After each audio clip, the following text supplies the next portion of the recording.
dreadnoughts, the entombed warriors whose mortal lives began when the Emperor of mankind still strode among his creations, when the galaxy burned bright with the hope of reunification, and when the Great Crusade promised humanity a golden future among the stars. These walking tombs of ceramite and adamantium contain within their armored sarcophagi the last living witnesses to an age that has passed into myth. They fought beside the Emperor himself. They heard his voice echo across battlefields where the fate of worlds hung in balance. They stood in his presence, basked in whatever passed for his regard, and carried out his grand vision for the future of mankind. They are, in every meaningful sense, the Imperium's living link to its founding days, the final threads connecting the grim present to a past that grows hazier with each passing century. Yet ask these ancients what the Emperor was truly like, and you will find only silence. Press them for details about his personality, his mannerisms, the particular way he moved or spoke or regarded those around him, and the ancient warriors who can recall with crystalline clarity the exact disposition of enemy forces on battlefields fought 8,000 years ago will suddenly grow vague and distant. They might speak in broad generalities about his majesty, his wisdom, his terrible power. They will recount the strategies he employed, the victories he achieved, the way entire armies would break before the mere sight of him. But ask them to describe the man himself, the being behind the legend, and the conversation will inevitably drift elsewhere, guided by hands that have become more machine than flesh towards safer waters and less troubling shores. This is not coincidence. This is not the simple forgetfulness of beings who have lived too long and seen too much. The silence of the ancient dreadnoughts regarding the Emperor's true nature is born from a confluence of factors that cut to the very heart of what it means to be a dreadnought, what it meant to serve alongside the Emperor during the Great Crusade, and what happens to memory itself when consciousness is trapped within a metal shell for 10,000 years. It is a silence born from tragedy, from the cruel mechanics of their half-life existence, from the nature of the Emperor himself, and from the desperate need to preserve what little humanity still flickers within their ancient forms. To understand why these venerable warriors refuse or are unable to describe what the Emperor was really like, we must first understand what they have become, the terrible price they paid for their continuation, and the slow erosion of everything that once made them who they were. We must descend into the darkness of their existence, walk through the corridors of their fading memories, and confront the horrifying reality that sometimes the greatest honor can be the cruelest curse.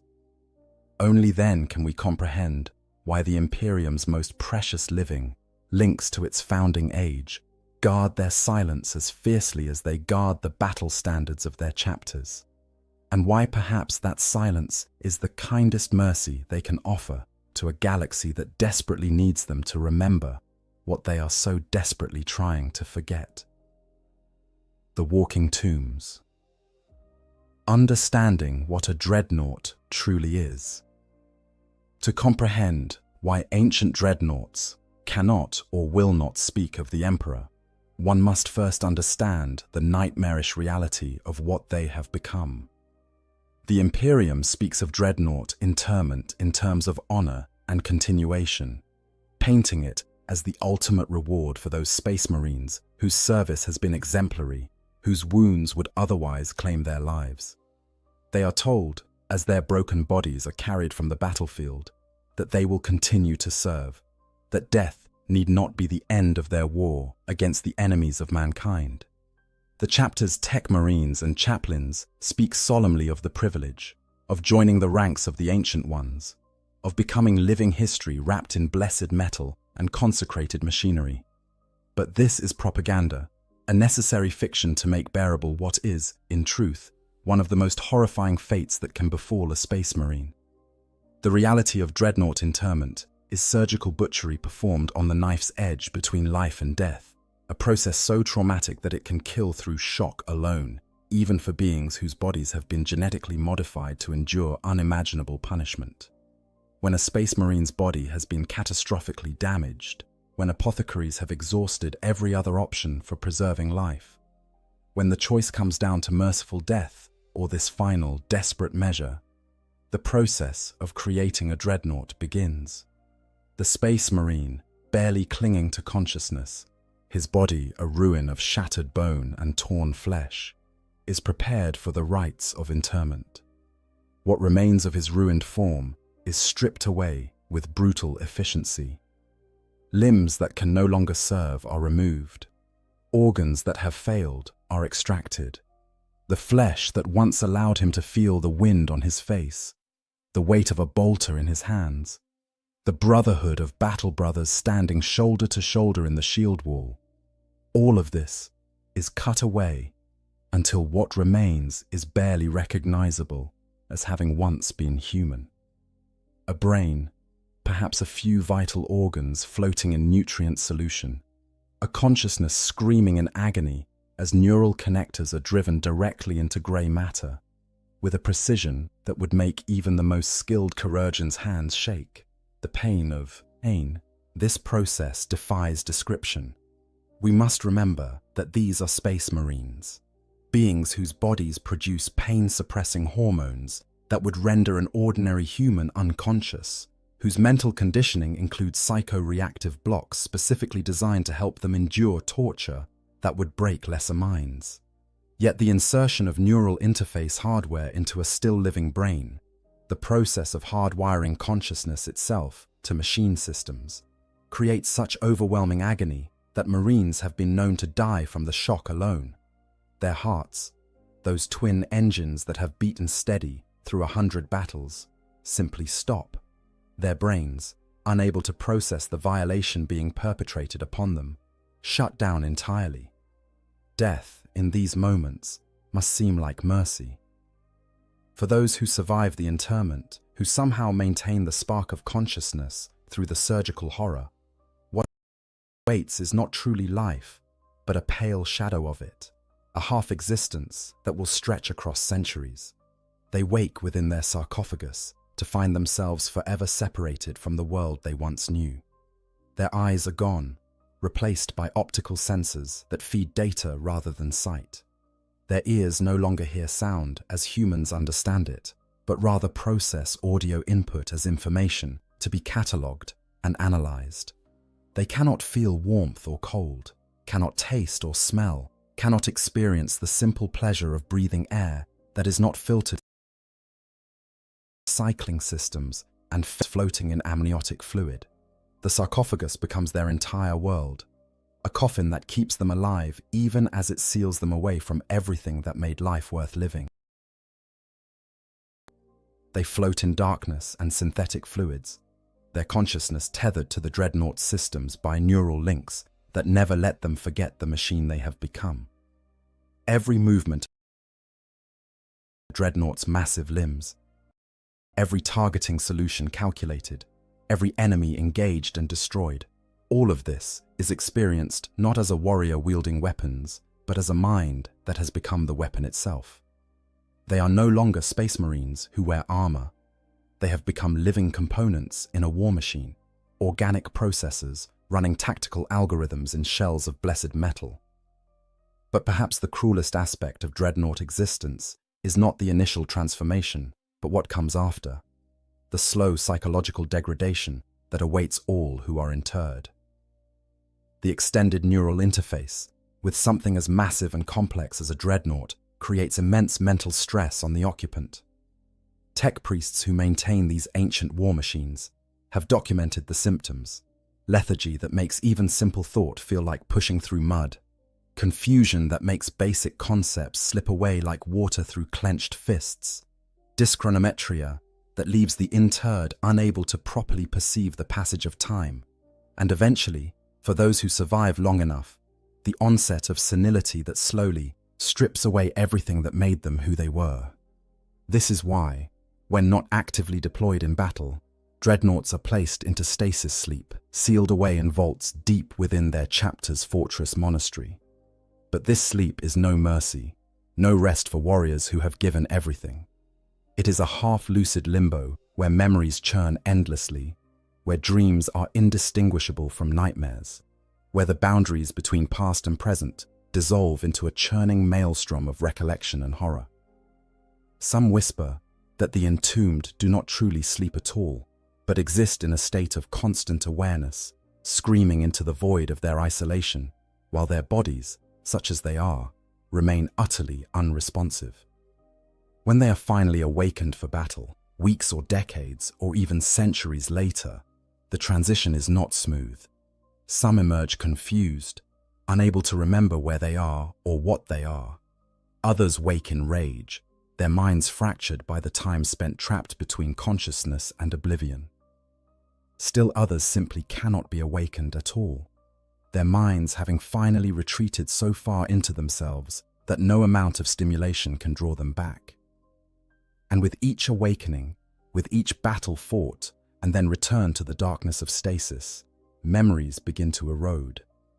Not all at once, not with the sudden catastrophic failure of a broken system, but slowly, insidiously, like water wearing away at stone over millennia.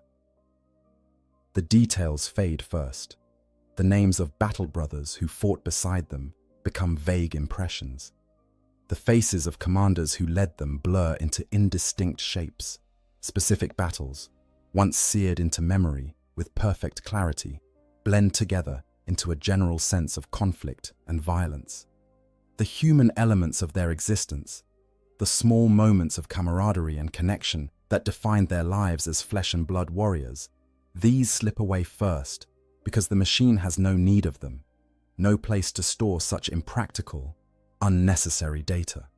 What remains, what the Dreadnought's systems allow to persist, are tactical assessments and combat effectiveness ratings. The strategic disposition of forces on forgotten battlefields stays sharp, while the laughter of battle brothers around a fire fades to nothing. The exact specifications of enemy armor and weaponry remain perfectly catalogued, while the sensation of brotherhood, of belonging to something greater than oneself, slowly dissolves into abstract concepts without emotional weight.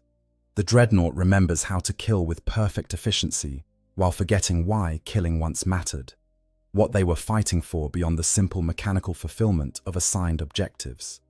This is the true horror of Dreadnought existence, the realization that comes slowly to all who are interred. They are not warriors anymore, not really. They are weapons that can think, consciousness trapped in machines designed for nothing but violence, slowly losing everything that made them human, while gaining nothing but the ability to kill more efficiently.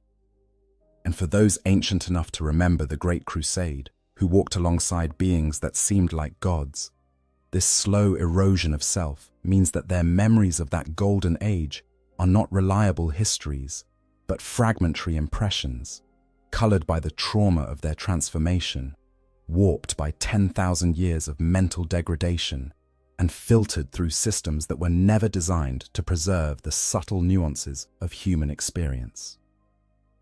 Memory as a battlefield, the neurological nightmare of eternal service.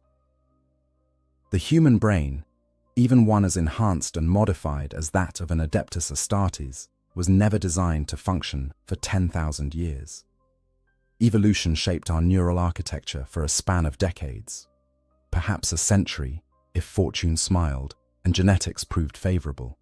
The Space Marines' enhancements pushed this boundary, granting them theoretical lifespans that could stretch across millennia. But this assumes their brains remain housed within bodies that support and nourish them, that provide the complex hormonal and chemical balance necessary for proper neural function. A Dreadnought sarcophagus provides none of this natural support system.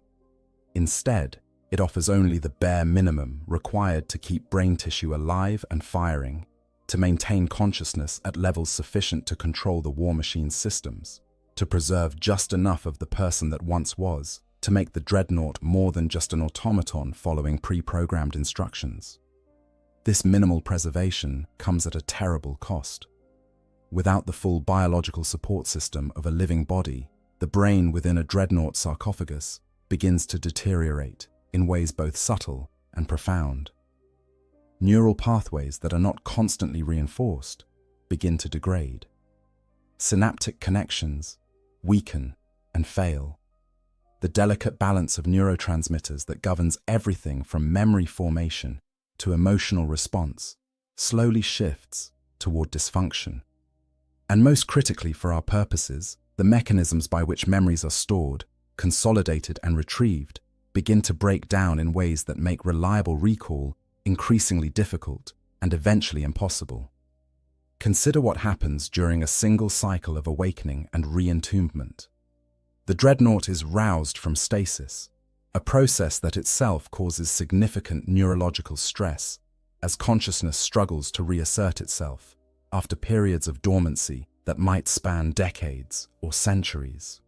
The Marine inside must reorient himself to his existence, remember what he has become, accept once again the horror of his half-life.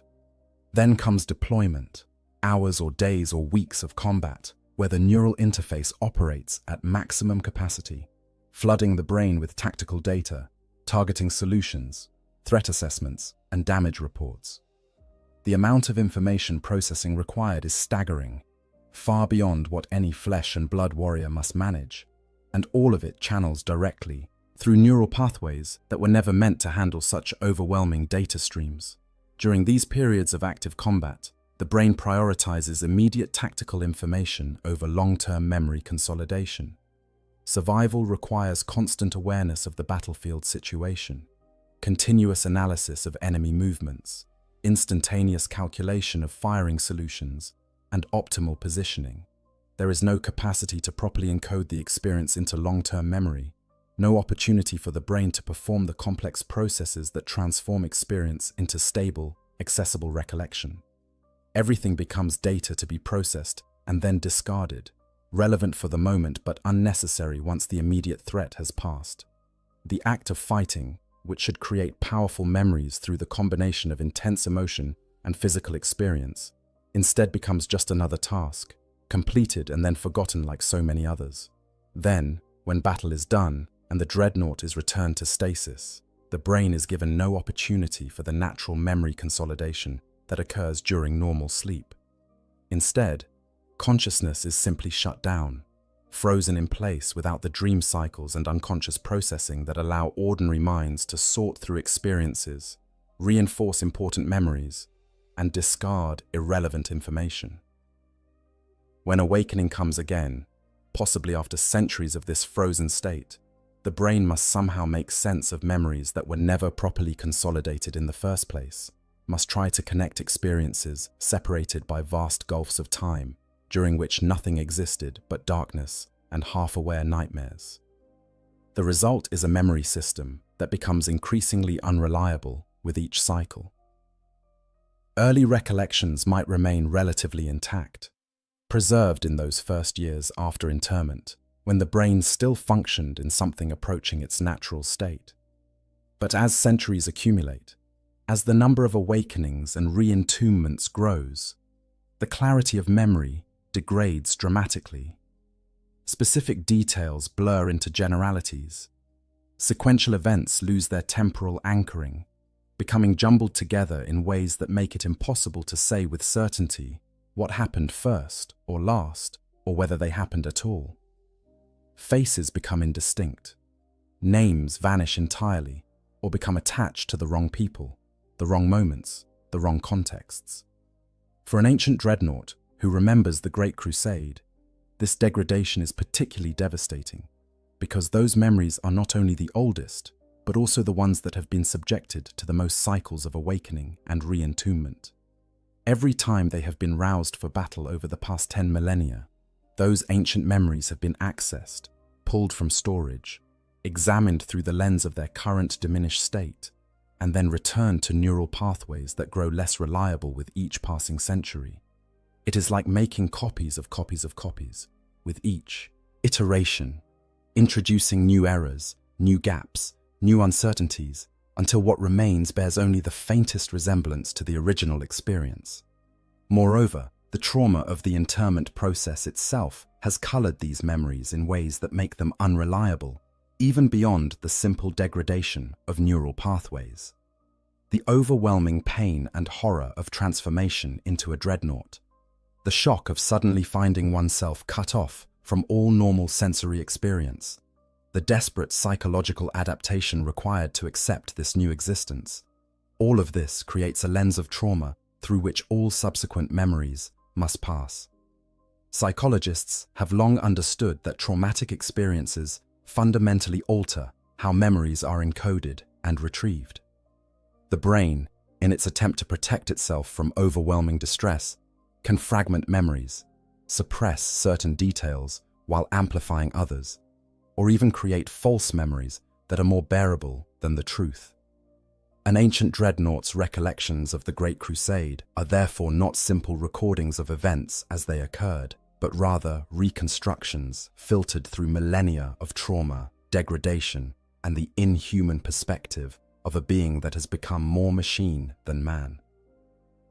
When such a warrior tries to remember what the emperor was like, he is not accessing a clear memory file, but rather attempting to piece together fragments of fragmentary recollections, each piece degraded by time, distorted by trauma, and processed through neural systems that no longer function as they were designed to. The question is not whether such memories are reliable, but whether they can be said to be memories at all, or whether they are simply stories the mind tells itself about a past that grows more distant and less substantial with each passing century. And there is something else, something even more insidious than simple degradation. The extended neural interface with the dreadnought systems does not merely preserve consciousness, it begins to fundamentally alter it. Over time, the boundary between the Marine's organic brain and the artificial intelligence systems of the dreadnought chassis begins to blur. The warrior starts to think in ways more suited to the machine, processing information in tactical frameworks rather than human narratives, prioritizing efficiency over emotional resonance, viewing experiences as data points rather than moments of lived reality.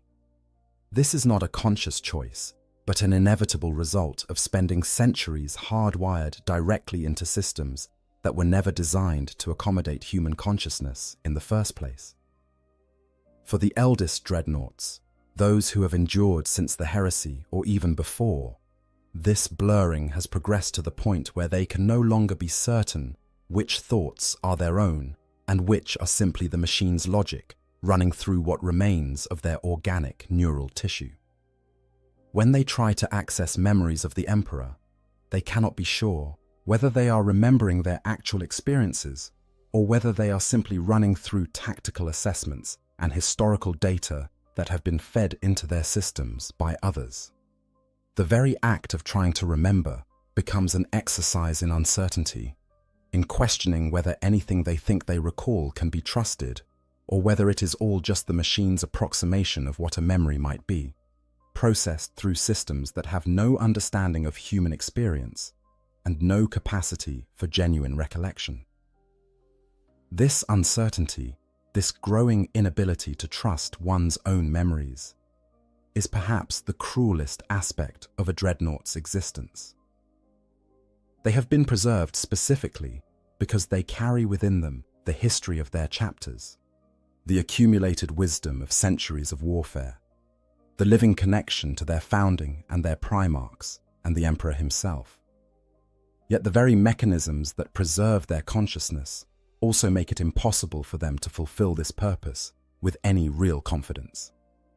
They are living history that cannot reliably recount history, witnesses whose testimony grows less credible with each passing year, repositories of knowledge that are increasingly uncertain whether the knowledge they contain has any relationship to truth. And so, when asked about the Emperor, when pressed for details about what he was truly like, these ancient warriors face an impossible task. They must try to access memories that are 10,000 years old, that have been degraded by countless cycles of stasis and awakening, that have been colored by unimaginable trauma, and that may not even be genuine memories at all, but rather reconstructions created by minds that no longer function as human consciousness was meant to function. The silence that follows such requests is not evasion or unwillingness, but rather the sound of a consciousness confronting the limits of its own reliability and finding nothing there but uncertainty, doubt, and the terrible suspicion that the past they think they remember never existed in quite the way they believe it did. The Emperor's masks, understanding his psychic glamour. Even if an ancient dreadnought's memory were perfect, even if the degradation and trauma of their existence had not eroded their capacity for reliable recollection, they would still face an insurmountable obstacle in describing what the Emperor was truly like. This obstacle has nothing to do with their limitations and everything to do with the nature of the Emperor himself, specifically his use of what the few who understood it called psychic glamour, the ability to manipulate perception itself such that every being who encountered him saw something different, something tailored to their expectations, their needs, their psychological makeup, and their capacity for comprehension. The Emperor of Mankind was the most powerful psyker ever to exist in human history, a being whose command of the warp and its energies dwarfed even Magnus the Red at the height of his power. This psychic might manifest it in countless ways, from the ability to incinerate armies with a thought to the capacity to peer through time and glimpse possible futures branching like infinite pathways through the dark. But perhaps his most subtle and most constantly deployed power was his ability to control how others perceived him, to project an image of himself that would inspire the greatest loyalty, the deepest respect, or the most useful emotional response from whoever stood in his presence. This was not illusion in the simple sense of making people see things that were not there. The Emperor did not cloak himself in false appearances, like some cheap conjurer performing tricks at a festival. Instead, his psychic presence was so overwhelming, so fundamentally inhuman in its scope and power, that ordinary consciousness simply could not process it directly. The human mind, even one enhanced beyond baseline humanity as Space Marines were, could no more look upon the Emperor's true nature than it could stare directly into the heart of a star. The psychic emanations of his being would have overwhelmed mortal perception entirely, leaving those who beheld him as nothing more than gibbering wrecks, their minds shattered by exposure to something they were never equipped to comprehend. So the Emperor's psychic presence automatically shaped perception, allowing each observer to see a version of him that their mind could process and understand. To the masses of humanity, the billions who would come to worship him as the God Emperor, despite his explicit rejection of such veneration, he appeared as a figure of divine majesty, a golden giant radiating light and power, the embodiment of humanity's manifest destiny among the stars. To his custodians, those golden warriors who served as his personal guard and whose loyalty was absolute, he appeared as the pinnacle of human achievement, a warrior philosopher whose every movement spoke of perfect technique and whose every word carried the weight of ages of accumulated wisdom. To the Primarchs, his genetically engineered sons scattered across the galaxy and then slowly reunited with their father, the Emperor appeared in forms tailored to each individual's particular psychology and needs. Some saw him as a father figure, warm and approving, the parent they had unconsciously craved throughout lives spent on alien worlds far from Terra.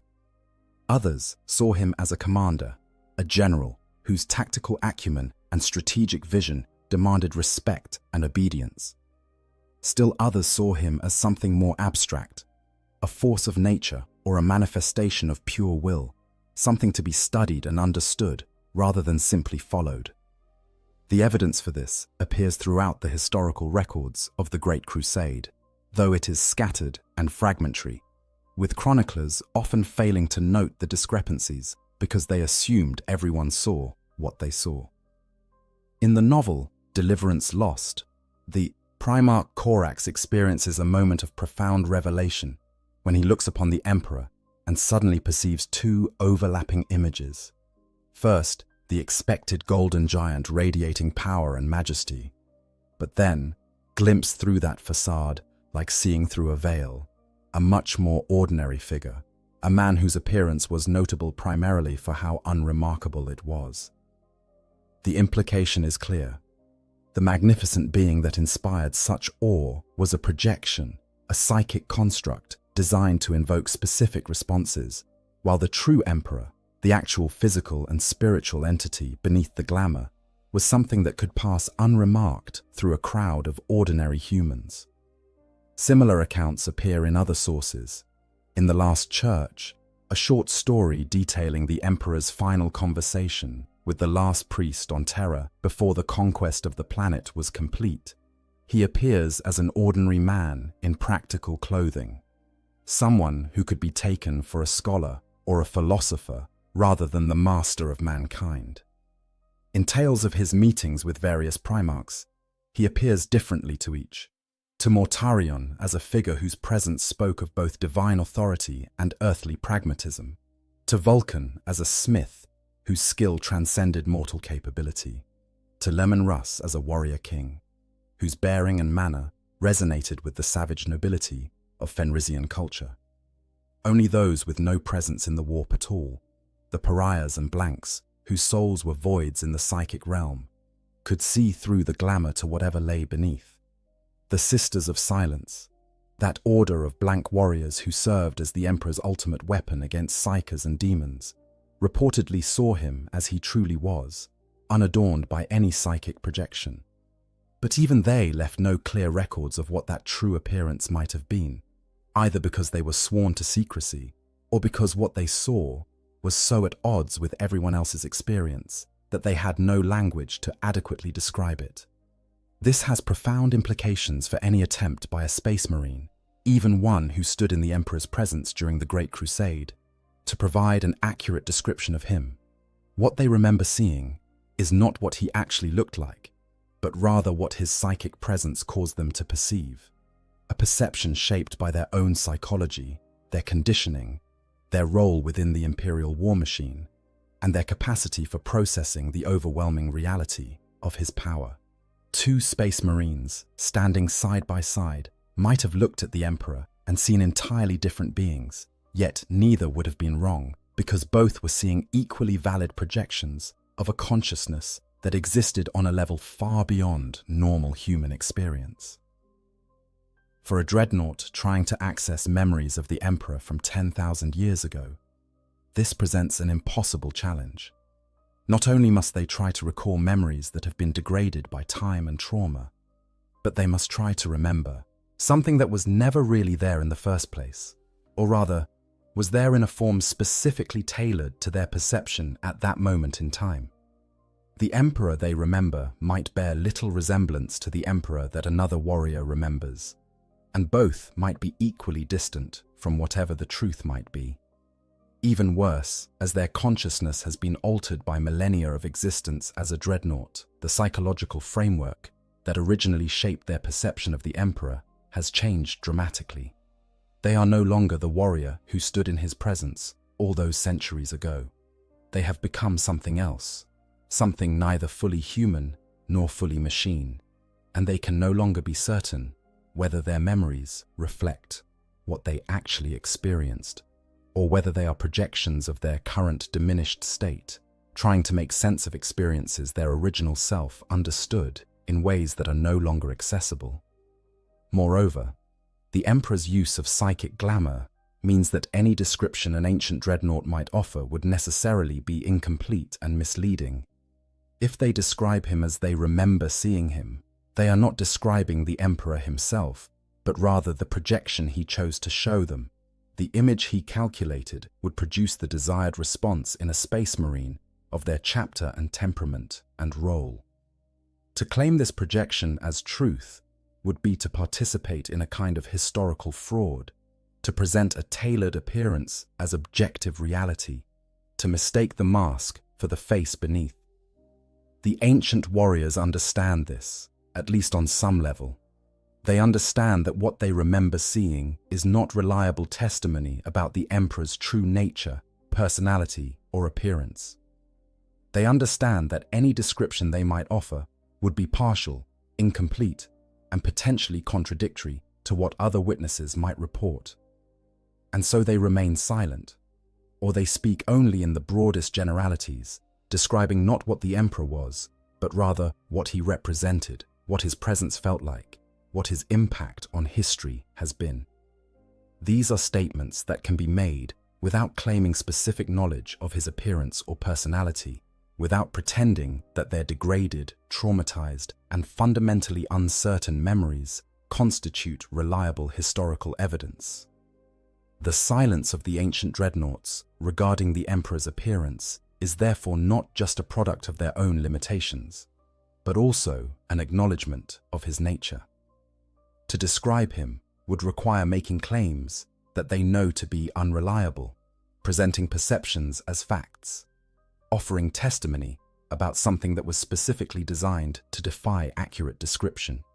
Better, then, to speak of his deeds rather than his appearance, his impact rather than his personality, his legacy rather than the particular way he moved or spoke or regarded those around him.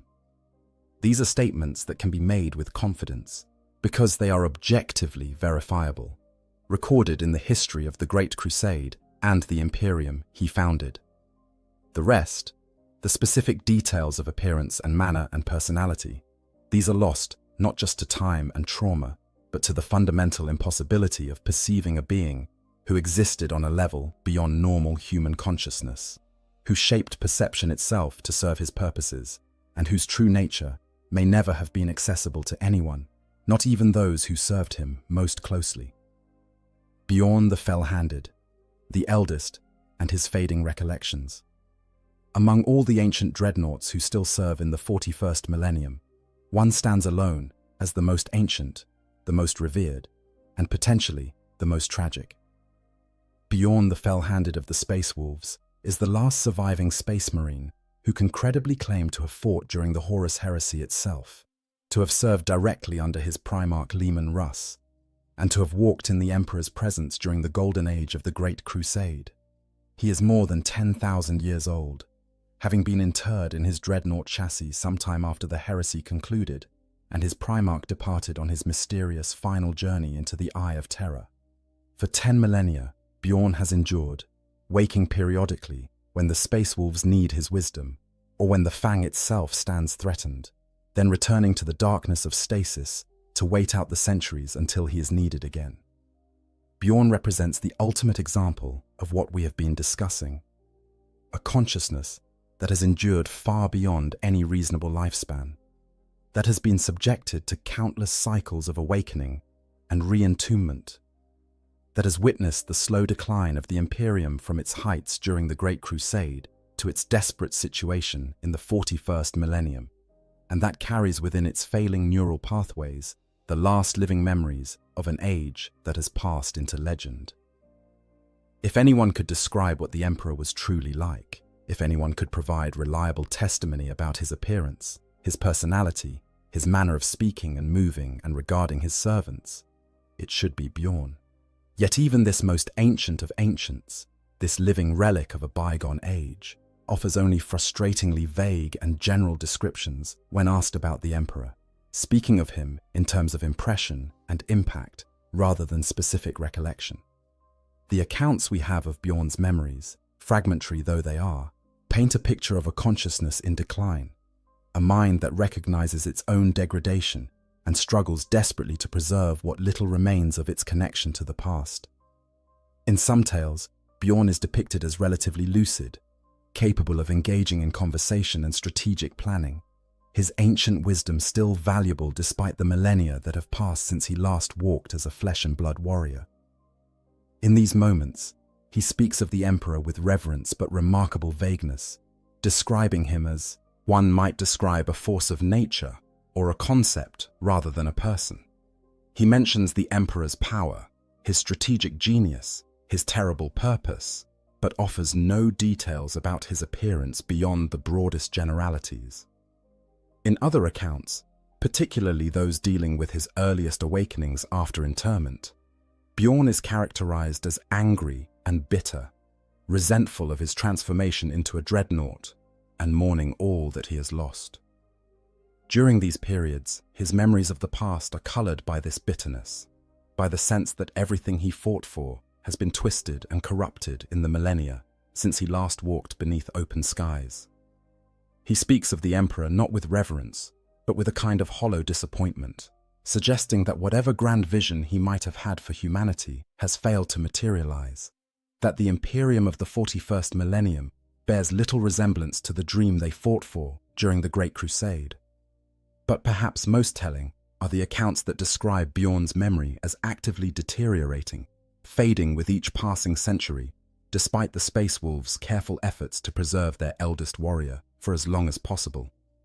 These describe moments where Bjorn struggles to recall specific names or details, where the faces of battle brothers he fought alongside blur together into indistinct impressions, where entire campaigns vanish from his recollection, only to resurface later in jumbled, contradictory forms. In some of the more recent stories, set during the events of the late 41st millennium, Bjorn is depicted as desperately clinging to fragments of memory, aware that he is losing his connection to the past, but unable to prevent the slow erosion of everything that made him who he was. There is a particularly poignant scene in one tale where an inquisitor, upon learning Bjorn's true identity and age, immediately kneels before the ancient dreadnought in reverence, overwhelmed by the presence of a being who actually met the Emperor, who walked in the age of legends, who carries within him living memory of the Imperium's founding. Bjorn's response is not pleasure at this recognition, but rather a weary exasperation, as though he has grown tired of being treated as a relic, of having his existence defined entirely by a past that grows more distant and less real with each awakening. He acknowledges that, yes, he met the Emperor. Yes, he fought in the Great Crusade, but he offers no elaboration, no detailed recounting of those experiences, only a terse confirmation before moving on to more pressing matters of the present. This reluctance to elaborate speaks volumes about Bjorn's relationship with his own memories. If his recollections were clear and reliable, if he could access them with confidence and present them as accurate testimony, he would have every reason to do so. Such memories would be invaluable to the Imperium, providing insight into the Emperor's plans and purposes, offering guidance drawn from direct experience of how he approached problems and made decisions. Yet Bjorn consistently refuses to provide such detail, suggesting either that his memories are too degraded to be reliable, or that he recognizes something about their nature that makes him unwilling to present them as historical fact. The Space Wolves themselves treat Bjorn's memories with a kind of careful reverence mixed with uncertainty. They wake him only when absolutely necessary, understanding that each awakening takes a toll, that each return to consciousness means another cycle of degradation that brings him closer to the point where he will no longer be able to fulfill his role as living history. They have developed elaborate rituals around his awakening, protocols designed to help orient him to the current situation and remind him of who he is and why he continues to fight. These rituals acknowledge implicitly that Bjorn's consciousness is fragile, that he needs external support to maintain his sense of identity and connection to the present. Moreover, the Space Wolves' records suggest that Bjorn's lucidity varies dramatically depending on how long he has been in stasis and how recently he was last awakened. Immediately after awakening, he may be confused or disoriented, taking time to remember where he is and what purpose he serves. After he has been awake for some time, reorienting himself to current events and engaging with the chapter's warriors, his consciousness stabilizes and he can function with something approaching his original capability. But if he remains active for too long, if too many demands are placed on his failing systems, he begins to deteriorate rapidly, becoming erratic or unresponsive until he is returned to stasis before permanent damage occurs. This pattern suggests that Bjorn's memories of the Great Crusade and the Emperor are not simply stored in reliable form, waiting to be accessed when needed. Rather, they exist in a state of constant flux, becoming more or less accessible depending on his current neurological state, colored by his mood and circumstances, and always threatening to slip away entirely if he remains awake long enough for the degradation to progress beyond a certain point. Under these conditions, any detailed description he might offer of the Emperor would necessarily be suspect, filtered through multiple layers of neurological dysfunction and psychological trauma, and potentially bearing little resemblance to his actual experiences during the Great Crusade. There is also the question of what Bjorn's continued existence represents to the Space Wolves and the wider Imperium. He is not merely a warrior or a source of tactical wisdom, but a symbol, a living connection to their Primarch and to the age when the Emperor walked among his creations. To have him speak in uncertain terms about his memories, to admit that he cannot reliably describe what the Emperor was like, would be to undermine that symbolism, to acknowledge that perhaps their living link to the past is not so reliable after all. Better then for Bjorn to remain largely silent on such matters, to speak in generalities that cannot be challenged, to preserve the useful fiction that he carries perfect memory of the Great Crusade, even as the reality of his degrading consciousness makes such perfect memory impossible. And perhaps, on some level, Bjorn himself recognizes the kindness in this silence. He has watched the Imperium decline over 10,000 years. He has seen the dream of the Great Crusade curdle into the nightmare of the 41st millennium. He has witnessed the Emperor's carefully laid plans collapse into religious fanaticism and stagnation. To speak in detail about what the Emperor was truly like, to describe the being he actually encountered during the Great Crusade, would be to invite comparison between that past and this present, to highlight the gap between what was promised and what has been delivered. Such comparisons serve no useful purpose and might even be harmful, undermining faith in a system that, for all its flaws, is all that stands between humanity and extinction. So Bjorn remains silent, or speaks only in vague terms, and the Imperium continues to treat him as a living relic whose mere existence validates the current order. The truth of his fading memories, the uncertainty of his degrading consciousness, the impossibility of reliable testimony about events that occurred 10,000 years ago and were perceived through a psychic glamour that made accurate description impossible even at the time. All of this remains unspoken, hidden behind the facade of venerable wisdom and ancient authority. It is a kindness, perhaps, both to Bjorn and to those who need to believe that somewhere, someone still remembers the golden age before everything went wrong. The weight of witness, psychological burdens of being living history. Beyond the mechanical degradation of memory and the impossibility of accurately perceiving the Emperor, there exists another layer of explanation for why ancient dreadnoughts will not describe what he was truly like. This reason is psychological rather than neurological, rooted in the immense burden of being one of the few remaining witnesses to an age that has achieved mythological status in the minds of those who came after. To be an ancient dreadnought in the 41st millennium is to exist as a walking contradiction. You are revered as living history, but also suspect, because your very existence challenges the carefully constructed narratives that the Imperium has built around its founding age. The Imperium of the 41st millennium desperately needs its myths. After 10,000 years of grinding warfare, of slow technological regression, of bureaucratic stagnation and religious extremism, the people of the Imperium require the belief that once things were better.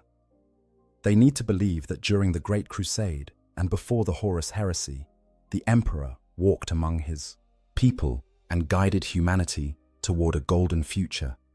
They need to believe he was wise, benevolent, impossibly powerful, and possessed of a grand vision that would have saved mankind, if only it had not been betrayed by Horus and the traitor Primarchs. They need to believe that the current nightmare is an aberration, a temporary setback, and that somewhere within the Imperium's history lies the blueprint for reclaiming what was lost. These beliefs require a particular image of the Emperor, the God Emperor, the master of mankind, the figure of divine authority whose word was law and whose presence inspired absolute loyalty. The official histories and religious texts of the Imperium present this version consistently, describing him in terms of unambiguous majesty and terrible power, as a being who transcended normal humanity to become something approaching divine. This image serves important functions within the Imperium's ideological structure. providing both a model of perfection to aspire toward and a justification for the autocratic, totalitarian nature of the current government. An ancient dreadnought who actually met the emperor possesses knowledge that might complicate or contradict this carefully maintained mythology. They remember, however imperfectly, that the emperor was also pragmatic and ruthless, willing to commit genocide against human populations that refused to submit to his authority, willing to suppress any expression of religious belief, even as his own Great Crusade took on increasingly religious overtones. They remember that he was often distant and inscrutable, making decisions that seemed arbitrary or cruel to those who served him, treating even his own sons with a coldness that bordered on contempt when they failed to meet his expectations. They remember that the dream of the Great Crusade involved massive casualties, entire cultures wiped from existence, and a level of ideological rigidity that left no room for dissent or alternative visions of humanity's future. These memories, if spoken aloud and presented as reliable testimony, would undermine the mythology that the Imperium requires.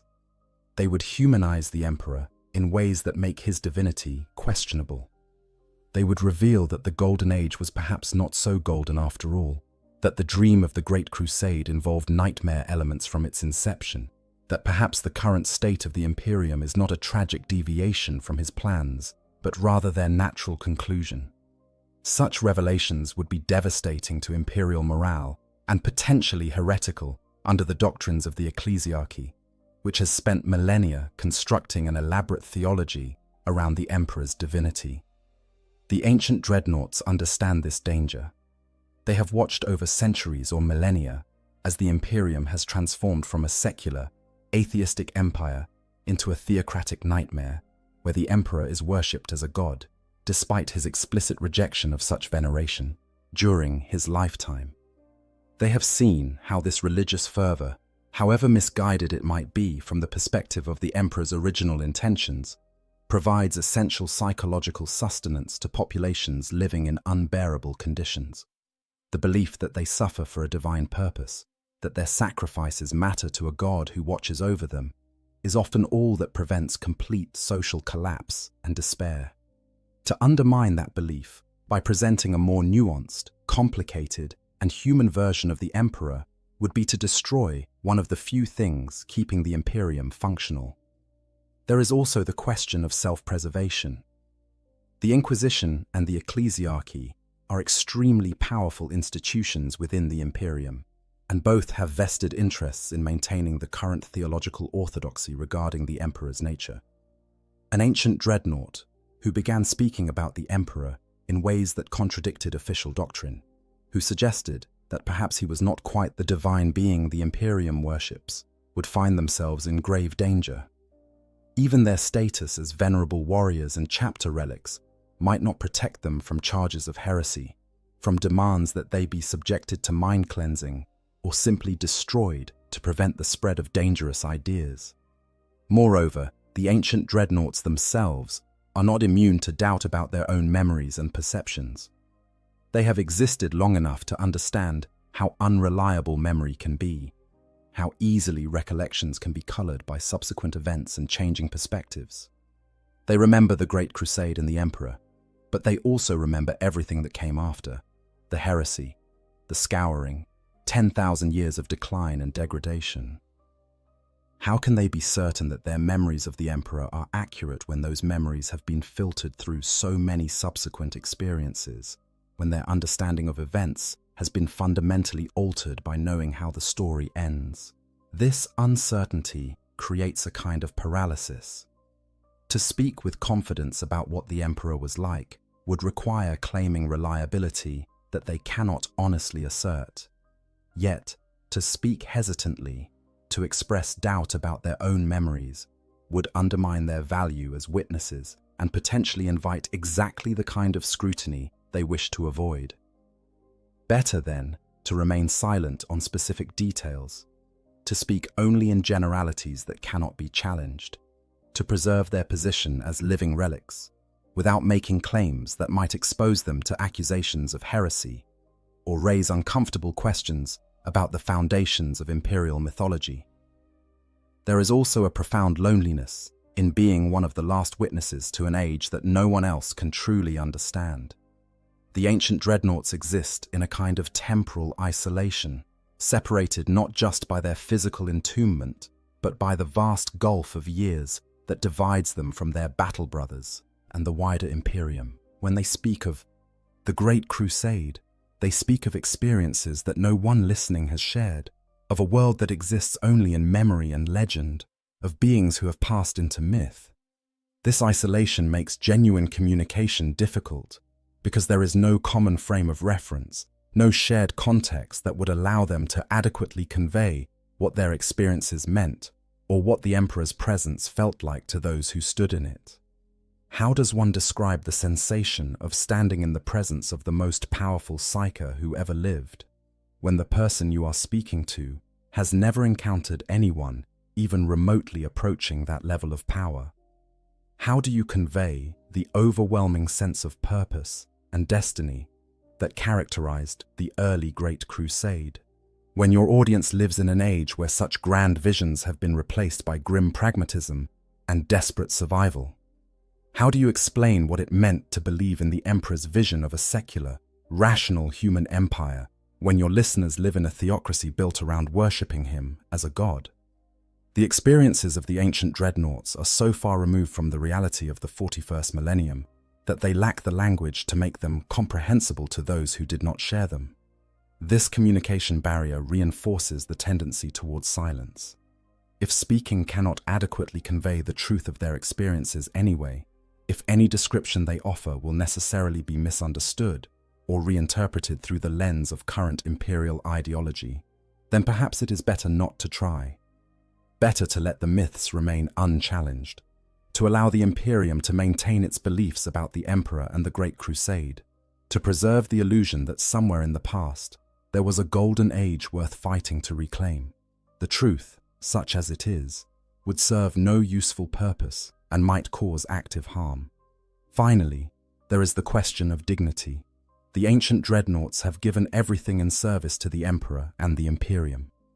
They have sacrificed their bodies, their humanity, and ultimately their very sense of self to continue fighting. They have endured horrors beyond imagining and accepted a half-life of isolation and degradation because they believed, or once believed, that their service mattered.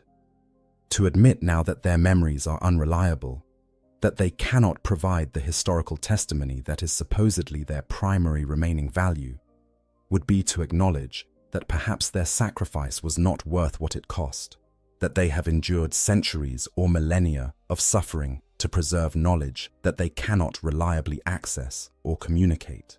The silence of the ancient dreadnoughts regarding the Emperor is therefore not merely a function of degraded memory or the impossibility of perceiving him accurately.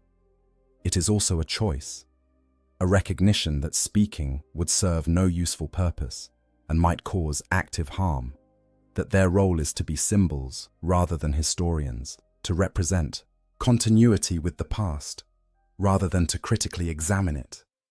They have become repositories of mythology rather than memory, and perhaps they understand that this is the only role available to them, the only way they can continue to serve in an imperium that needs its myths more than it needs its history. Those who came close, other ancient dreadnoughts and their silence. While Bjorn the Fell-Handed stands as the most ancient and renowned of living dreadnoughts, he is not alone in his longevity or his connection to the Imperium's founding age. Scattered across the galaxy, entombed within the fortress monasteries of various Space Marine chapters, other ancient warriors slumber in their sarcophagi, each carrying their own fragmentary memories of an age that has passed into legend. Among these, certain individuals stand out as particularly significant, each offering through their actions or inactions further evidence for why these ancient witnesses refuse to describe what the Emperor was truly like. Ancient Rylanor of the Emperor's Children represents perhaps the most tragic example of a heresy-era warrior enduring into the ages beyond. Buried beneath the virus-bombed ruins of Istvan III, after surviving the initial betrayal by Horus and the traitor legions, Rylanor remained conscious and aware for 10,000 years, denied even the mercy of stasis sleep, his consciousness trapped within a failing sarcophagus while the planet's surface slowly cooled around him. When finally discovered by members of his legion, now fully corrupted by chaos and serving Slaanesh, Rylanor's first act was to attempt to destroy them and himself with a virus bomb, preferring annihilation to continuing existence in a galaxy where his legion had fallen so far from what it once was. Rylanor's story is particularly instructive because it illustrates the depth of trauma and disillusionment that can afflict those who remember the Great Crusade. He had served loyally under the Emperor, had fought to bring his vision of a united humanity to reality, had believed in the righteousness of their cause and the nobility of their purpose. The betrayal on Ishtvan shattered that belief completely, revealing that the perfection his legion supposedly embodied was nothing but facade and corruption waiting to bloom. For 10,000 years, he had nothing to do but contemplate this betrayal, to replay in his mind everything he had believed and everything he had lost. When Rylanor spoke, his words were filled with rage and bitterness, not about the Emperor directly, but about what the Emperor's vision had become, how the dream of the Great Crusade had curdled into nightmare. He made no attempt to describe what the Emperor was like as a person, offered no testimony about his appearance or manner or personality.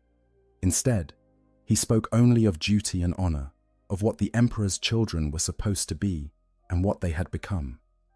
The absence of any detailed discussion of the Emperor himself is striking, suggesting either that Rylanor's memories had degraded too far to provide such detail, or that he found the topic too painful to address, preferring to focus on abstract principles rather than the specific being who had created and then apparently abandoned them to their fate. The anchorite presents a different but equally illuminating case.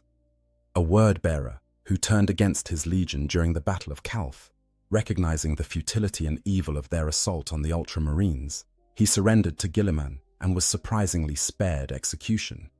Instead, he was imprisoned, where he spent years in prayer and contemplation, eventually becoming a secret architect of the imperial cult that would rise after the heresy concluded.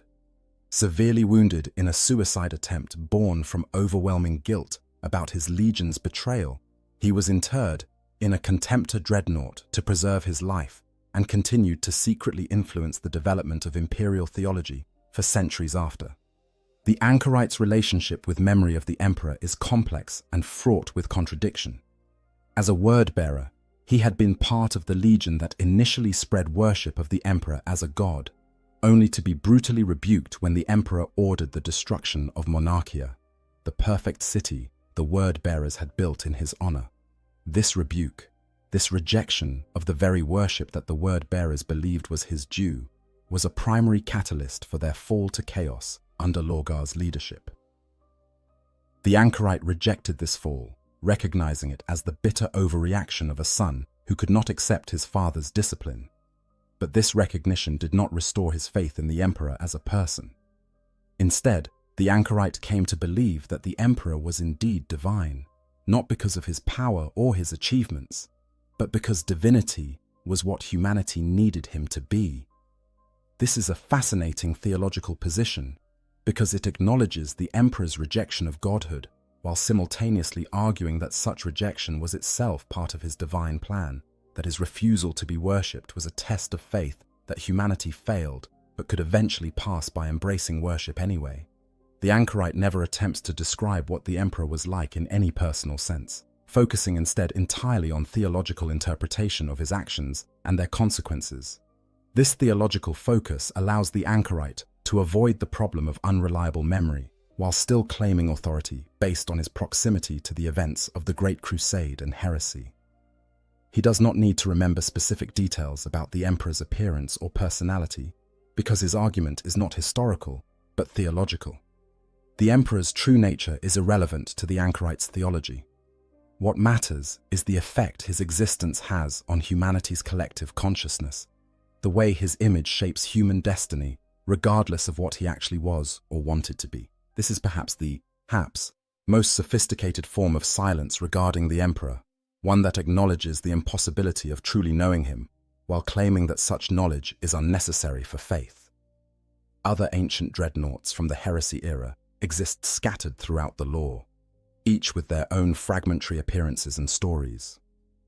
Lork of the World Eaters, the former Legion Master who was interred before Angron's discovery and the implementation of the Butcher's Nails, represents a witness to the pre-Primarch Legion and serves as a reminder of what the World Eaters were before their descent into bloodlust and madness. Yet even Lorke, whose memories should encompass both the Emperor-led unification wars and the early Great Crusade, offers little detailed testimony about the Emperor himself, instead focusing on the transformation of his legion and the tragedy of what they became. The pattern across all these ancient warriors is consistent. Regardless of their specific circumstances, their legion's ultimate loyalty or treachery, their personal faith or disillusionment, none of them provide the kind of detailed, reliable description of the Emperor that historical scholarship would require. This consistency cannot be coincidental. It suggests something fundamental about the nature of their experience and their relationship to memory that transcends individual psychology or circumstance. Some of these ancient warriors may be protecting themselves through silence, understanding that detailed testimony about the Emperor might expose them to accusations of heresy or challenge their useful status as living relics. Others may be acknowledging the unreliability of their own memories after centuries or millennia of degradation. Still others may be recognizing that what they remember seeing was shaped by the Emperor's psychic glamour and therefore not reliable testimony about his true nature anyway. And some may simply be unable to find words adequate to describe an experience that was inherently beyond the capacity of language to convey. But beneath all these specific reasons lies a more fundamental truth. These ancient warriors have all come to understand, through long years of reflection and the perspective that only extreme age can provide, that the Emperor was not simply a man, or even a superhuman being, whose nature could be adequately described through normal means. He was a force of nature, a living singularity, whose presence fundamentally altered the reality around him, a consciousness operating on levels that normal human perception could not fully grasp. To describe him would be like trying to describe the sun to someone who had never seen light, attempting to convey through words alone an experience that required direct encounter to truly understand. Moreover, these ancient warriors have watched the Emperor become something else entirely in the 10,000 years since his internment on the Golden Throne. The being they remember, whatever his appearance or personality might have been, no longer exists in that form. The Emperor has become an idea, a symbol, a god in the warp shaped by the faith of countless trillions. The gap between what he was and what he has become is so vast that any description of the former seems irrelevant to the latter. They remember a man, however extraordinary, while the Imperium worships a god. To speak of that man would be to challenge the god, and perhaps they have come to believe that the god, however false it might be to the original being's intentions, is what humanity needs more than it needs the truth. So they remain silent, these ancient witnesses, or they speak only in generalities that reveal nothing specific. They have become guardians not of historical truth, but of necessary myth, understanding that their role is not to correct the record, but to preserve the illusion that the record can be trusted.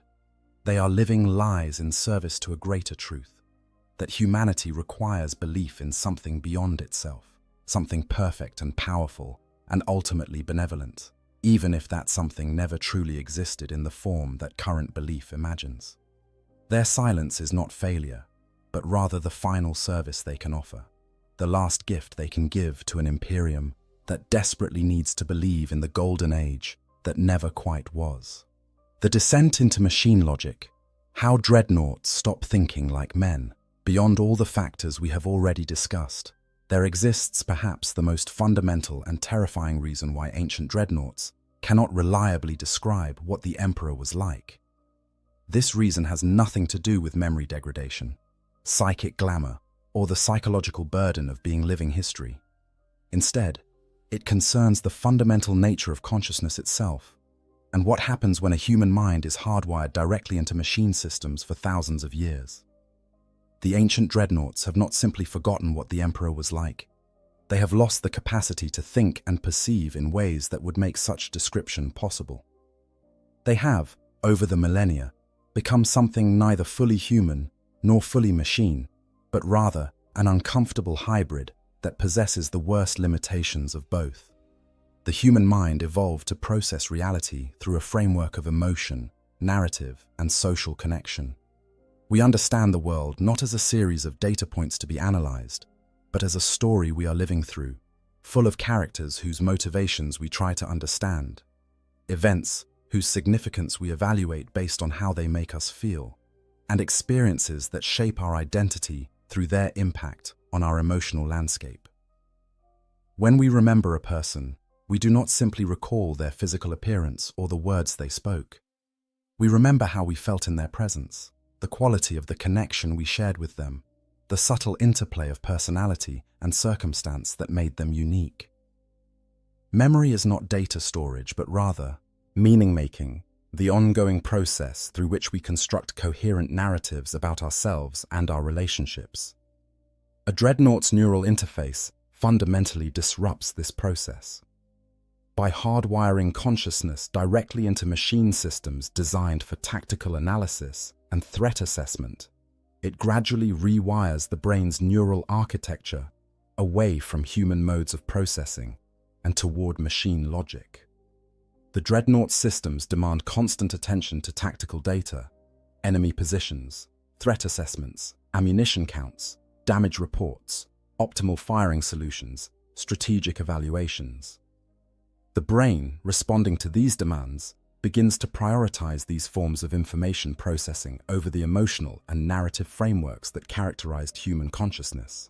Initially, this shift is subtle. The newly interred Space Marine retains his sense of self, his memories of who he was, his emotional responses to events and people around him. But with each awakening, with each battle fought and return to stasis, the balance shifts incrementally further toward machine thinking. Neural pathways associated with emotional processing and narrative construction are used less frequently and begin to weaken. Meanwhile, pathways devoted to tactical analysis and threat assessment are reinforced through constant use, becoming stronger and more dominant. Over decades and then centuries, the fundamental architecture of consciousness changes, becoming something that is no longer quite human in its functioning. For an ancient dreadnought, this process has progressed to the point where they genuinely no longer think like the human warrior they once were. When they try to remember the Emperor, they do not access the kind of rich, emotionally textured memory that a human would construct. Instead, they retrieve something more like a tactical assessment. Here was a force of overwhelming power, a strategic asset of immense value, a command authority that demanded obedience and delivered results. These are not false memories, but they are also not human memories. They are machine interpretations of human experiences, data points extracted from emotional context that no longer exist in any accessible form. This transformation is most evident in how ancient dreadnoughts speak about their past. Their language becomes increasingly technical and abstract, focusing on tactics, casualty rates, strategic objectives, and mission parameters. The human elements that would make these memories vivid and real, the friendships forged in battle, the fear before an assault, the exhilaration of victory, the grief for fallen brothers, these gradually fade from their narratives until what remains is a sterile accounting of events, stripped of all emotional content. When they try to describe the Emperor, they fall back on these same patterns, speaking of him as a tactical asset or strategic authority, rather than as a person they knew and served. Moreover, the machine logic that has gradually colonized their consciousness makes certain kinds of thinking difficult or impossible. Ambiguity, nuance, contradiction, all the messy complexity that characterizes human experience and human relationships, these become increasingly difficult to process.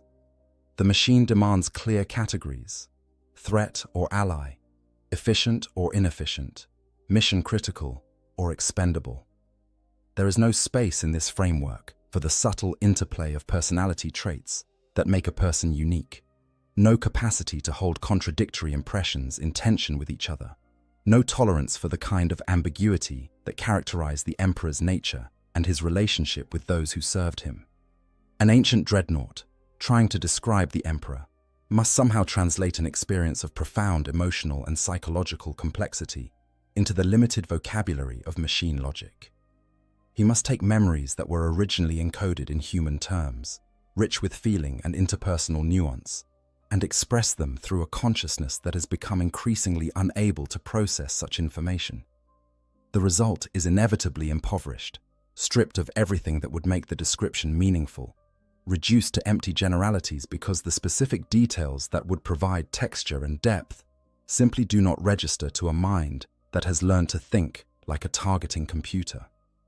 This is perhaps most tragic when we consider what these warriors have lost. They remember, in some abstract sense, that they once felt things differently, that events and relationships once had an emotional richness that seems impossible from their current perspective. But they cannot access those feelings anymore, cannot reconstruct the emotional landscape that gave their memories meaning. It is like trying to remember color after having been blind for thousands of years. The abstract knowledge that color exists, but no longer any direct experience of what it was like to see it. Some ancient dreadnoughts retain flickers of their original humanity, moments where something breaks through the machine logic and they experience genuine emotion or human connection. These moments are treasured precisely because they are so rare, because they represent brief returns to a way of being that has been almost entirely subsumed by the demands of their mechanical existence. But they are fleeting, lasting only until the neural interface reasserts its dominance and the consciousness slips back into the comfortable patterns of machine thinking that have become its default mode. For these ancient warriors, attempting to describe the emperor is therefore not merely difficult, but represents a kind of category error. They are being asked to use human language to convey human experiences through a consciousness that has become fundamentally non-human in its functioning. The emperor they remember exists as a data point in a tactical assessment, a force multiplier in strategic calculations, an authority, figure whose commands were executed without the capacity for genuine understanding or emotional response. This is not how they originally experienced him, but it is all that remains accessible through a consciousness that has been reshaped by millennia of machine interface. The tragedy here is not simply that they cannot remember, but that they can no longer even understand what kind of information is being requested of them. When asked what the emperor was like, they hear a query about tactical capabilities or strategic doctrines, not a question about personality or presence, or the ineffable qualities that make a person unique. They cannot provide the kind of description that would satisfy, because they have lost the cognitive framework that would make such description possible. They are the last living witnesses to the emperor's presence during the Great Crusade, but they have been transformed into witnesses who can no longer bear witness to anything but the most sterile, mechanical aspects of what they experienced. This is why their silence is so complete and so final. It is not that they choose not to speak, or that they fear the consequences of speaking. It is that they genuinely no longer possess the capacity to speak meaningfully about the emperor as a person, rather than as a strategic asset. The machine has won, gradually and inexorably colonizing their consciousness, until all that remains is a weapon that can think, but can no longer truly remember, cannot truly feel, and cannot convey in any meaningful way what it meant to stand in the presence of the master of mankind when he still walked among his creations. The burden of false memory, why silence is more honest than speech. As we have explored the myriad reasons why ancient dreadnoughts cannot or will not describe what the Emperor was truly like, we must now confront an uncomfortable possibility that cuts to the heart of historical memory itself. Perhaps the most honest answer these ancient warriors could give, if they were to speak fully candidly about their recollections of the Emperor, would be, "I do not know if what I remember is true."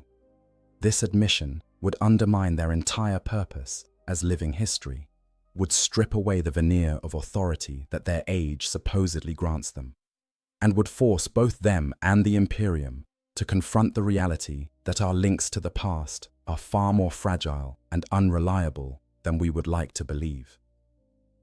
Human memory is not, as we often imagine it to be, a recording device that captures experiences accurately and stores them unchanged for later retrieval.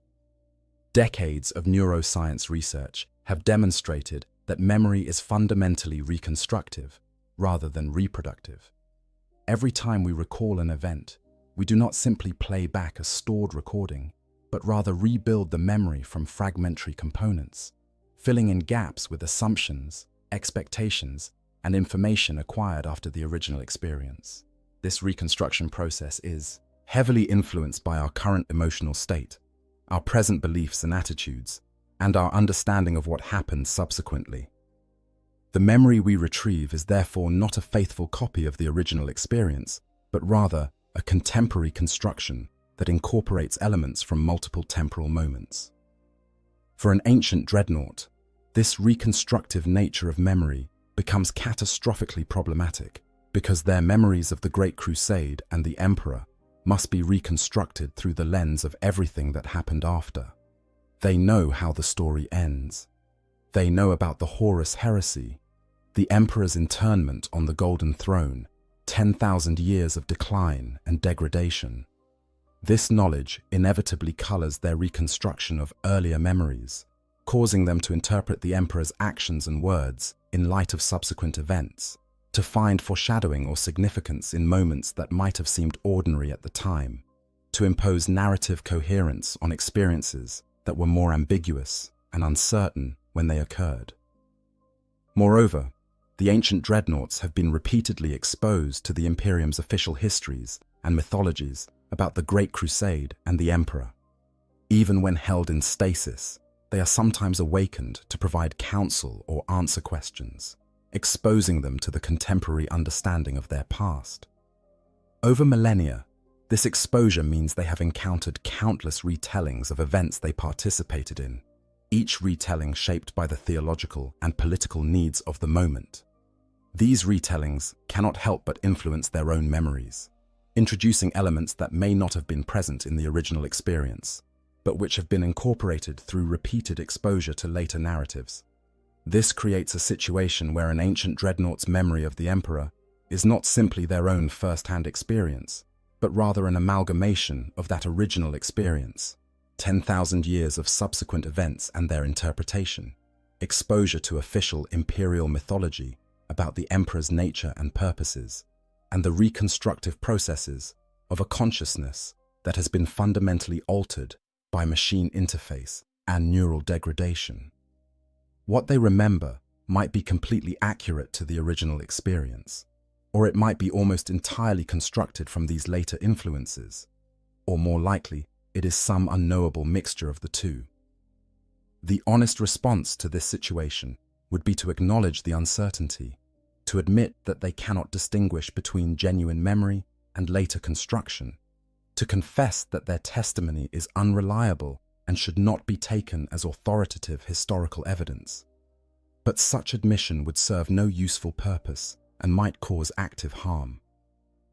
The Imperium needs its witnesses to be reliable, needs to believe that somewhere there still exist beings who carry authentic memory of the founding age, needs the reassurance that comes from having living connections to its mythological past.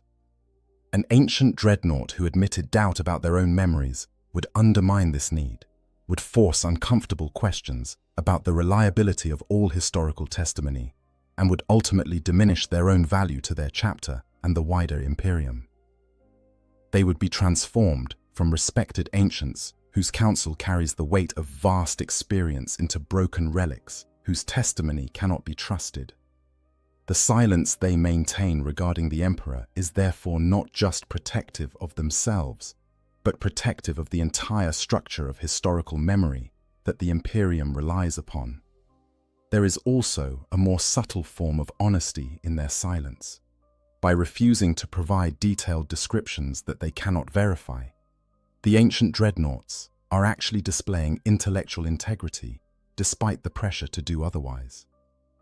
They understand, perhaps better than anyone else in the Imperium, that memory is unreliable, that their experiences were shaped by factors that make accurate recall impossible, and that speaking would require claiming certainty they do not possess. Their silence is therefore the most honest answer they can give to questions they cannot answer reliably. I do not know what the Emperor was truly like, and I have too much respect for truth to pretend otherwise. This honesty extends to their understanding of the Emperor's psychic glamour. If different people saw him differently based on his manipulation of their perceptions, then any description an ancient dreadnought might offer would necessarily be only their perception, not objective truth about his appearance or nature. They would be describing not the Emperor, but rather the image the Emperor chose to project to a space marine of their particular psychology and role. To present this projection as truth would be dishonest, would mistake the mask for the face beneath, and would contribute to the perpetuation of myths that might bear little relationship to reality. Furthermore, the ancient dreadnoughts must grapple with the possibility that even if their memories were perfect, even if they could recall with total accuracy every moment they spent in the Emperor's presence, they still could not truly describe what he was like, because he was fundamentally beyond human comprehension. The Emperor's consciousness operated on levels that transcended normal human experience. His plans and purposes stretched across millennia. His understanding of the warp and material reality dwarfed even Magnus the Red's considerable knowledge. To have spent time in his presence was not necessarily to have understood him, any more than standing near a star means you comprehend stellar fusion. The ancient dreadnoughts may well have concluded that attempting to describe the Emperor would be like attempting to describe infinity, or trying to convey the experience of existing in 4 spatial dimensions to beings who can only perceive 3. The words would necessarily fail, the descriptions would necessarily be inadequate, and the resulting impression might bear little relationship to the reality being described. Better, then, to remain silent and let the mystery stand, to acknowledge through that silence that some things are genuinely beyond the capacity of language to convey. This recognition of the limits of description is itself a form of wisdom that only extreme age and long contemplation can bring. Younger space marines might confidently describe their experiences, might believe that words can capture reality adequately, but the ancient dreadnoughts have had millennia to reflect on their memories, to notice the ways those memories have changed and become unreliable, to understand that consciousness itself is far more fragile and constructed than it appears. They have earned through suffering the wisdom to know what they do not know, and that wisdom manifests as silence regarding the Emperor's true nature. In the end, the silence of the ancient dreadnoughts regarding the Emperor is not evasion or forgetfulness, but rather the most intellectually honest response available to them. They cannot provide reliable testimony because the factors that would make such testimony reliable, accurate perception at the time, faithful storage of memory over millennia, and clarity of recall in the present, simply do not exist. Rather than claim certainty they do not possess, rather than contribute to the mythology by presenting uncertain recollections as established fact, they choose silence. And in that silence, they preserve a kind of truth more valuable than any description could provide. The truth that the past is ultimately unknowable, that our connections to history are more tenuous than we would like to believe, and that sometimes the wisest answer is to acknowledge that we do not know and cannot know with confidence. The price of preservation, what dreadnought existence costs the Imperium. Before we draw our exploration to a close, we must consider one final dimension of why ancient dreadnoughts remain silent about the Emperor. This dimension concerns not what has been lost to these ancient warriors, but rather what preserving them has cost the Imperium itself, and how this cost creates a kind of institutional pressure towards silence that reinforces all the individual factors we have already explored. The Imperium's desperate need to maintain its ancient dreadnoughts as living links to its past has created a system that actively discourages honest testimony about that past, that rewards vague generalities over specific details, and that ultimately values the symbol of historical continuity more than actual historical truth. The creation and maintenance of a dreadnought represents an enormous investment of resources. The sarcophagus itself is a marvel of archaeotech, combining life support systems that can sustain consciousness for millennia with neural interface technology that allows that consciousness to control a war machine of tremendous power.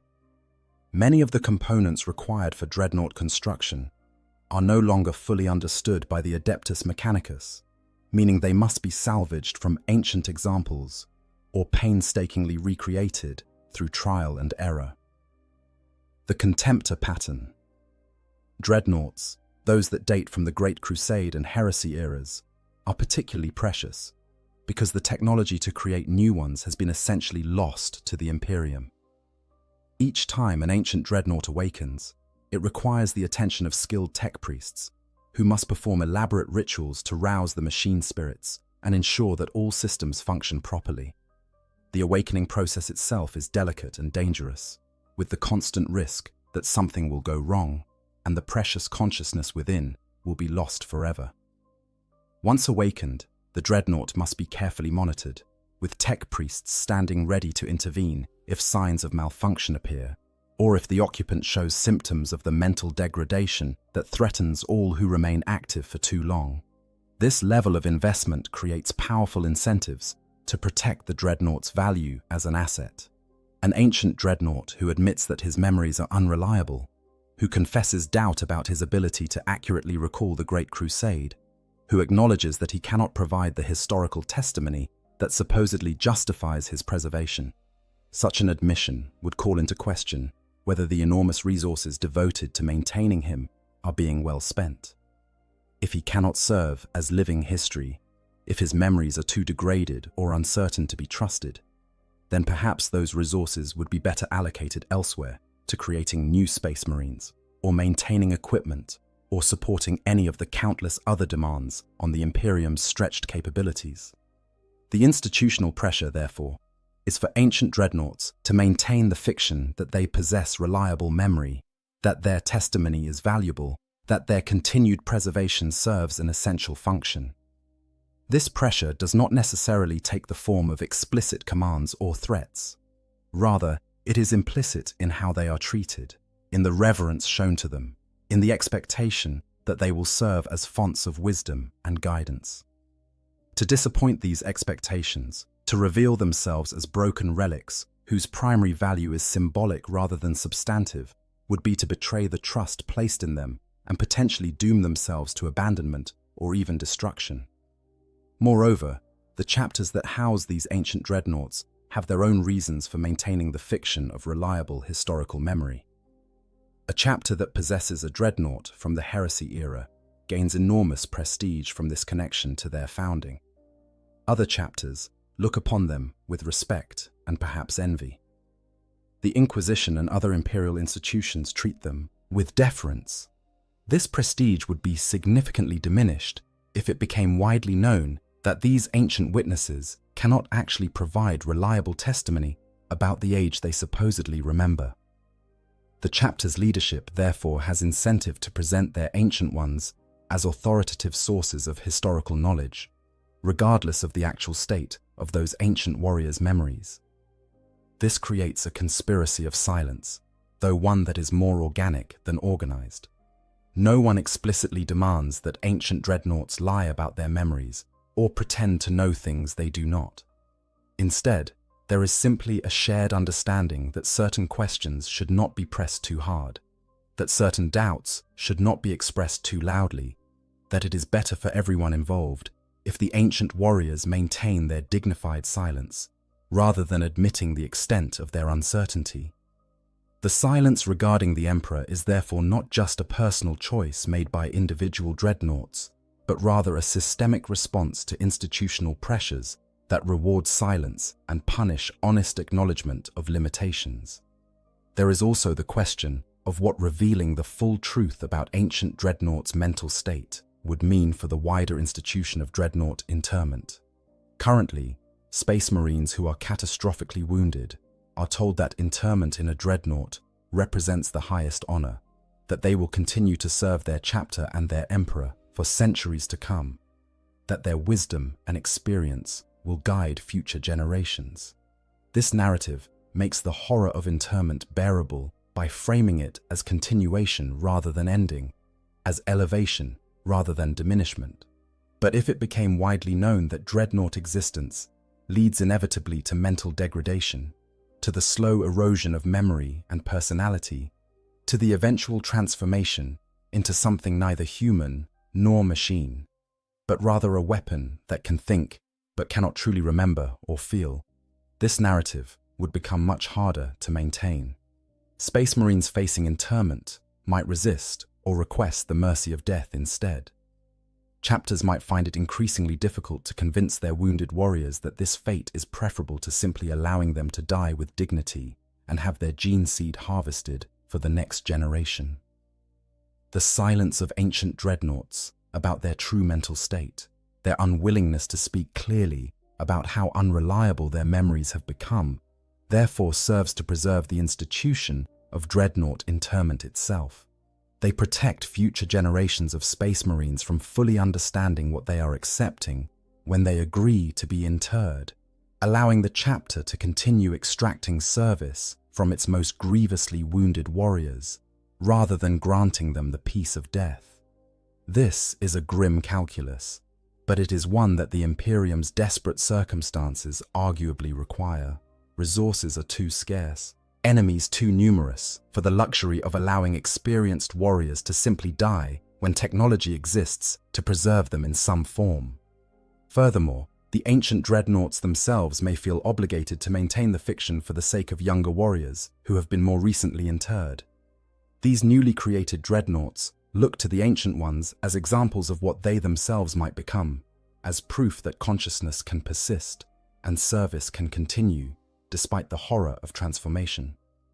If the ancient ones were to speak honestly about their degradation, about the slow loss of everything that made them who they were, about the growing uncertainty of their own memories, and the transformation of consciousness into something barely recognizable as human, this would inflict psychological devastation on younger dreadnoughts who need to believe that there is hope, that adaptation is possible, that the horror they are experiencing will eventually become bearable. The ancient warriors, therefore, maintain their silence partly out of compassion for their younger counterparts, choosing to present a facade of stability and wisdom rather than reveal the full extent of their deterioration. They become, in effect, actors playing the role of venerable ancients, performing the function that others need them to perform, even as they privately recognize that the performance bears little relationship to their actual internal experience. The silence about the Emperor is just one aspect of this larger performance, this necessary fiction that allows the system to continue functioning despite being built on foundations that would crumble if examined too closely. There is also something deeply cynical in how the Imperium treats its ancient dreadnoughts that becomes visible when we consider the silence regarding the Emperor in this institutional context. These warriors are valuable not primarily for what they actually remember or what testimony they can actually provide, but rather for what they represent, for the symbolism of their existence. They are living propaganda, walking proof that the Imperium's connection to its founding age remains intact, that the wisdom of the Great Crusade has not been entirely lost, that there exist beings who carry within them direct experience of the Emperor's presence, the actual content of their memories, the reliability of those memories, the accuracy of any testimony they might provide. These are secondary concerns at best. What matters is their existence, their presence, the fact that they can be pointed to and held up as examples of continuity. The pressure towards silence regarding specific details about the emperor is therefore not an unfortunate side effect of their degradation, but rather an essential feature of their institutional function. Vague generalities are more useful than specific details, because generalities cannot be challenged or fact-checked, because they allow each observer to project their own preferred interpretation onto the ancient warrior's words, because they preserve the mystery and majesty that surrounds the emperor's memory, rather than reducing him to mundane historical specifics. This instrumentalization of ancient dreadnoughts, this treatment of them as symbols to be managed rather than individuals to be respected, represents perhaps the final and most bitter irony of their existence.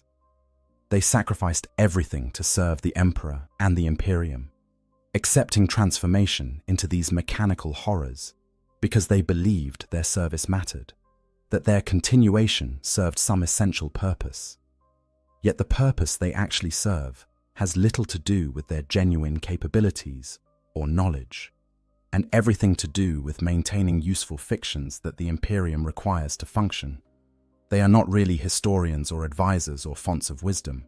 They are living icons, relics whose value lies in their age rather than their insight, in what they represent rather than what they know.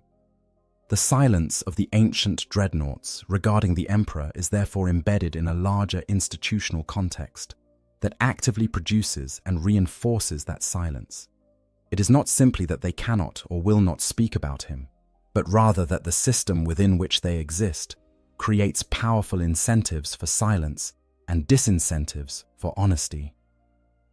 To speak clearly about their failing memories, to admit uncertainty about their perceptions of the emperor, to acknowledge the extent of their mental degradation, would be to threaten their own continued existence, to undermine the institutional functions they serve, and to potentially destabilize the larger system of dreadnought interment that the Imperium depends upon.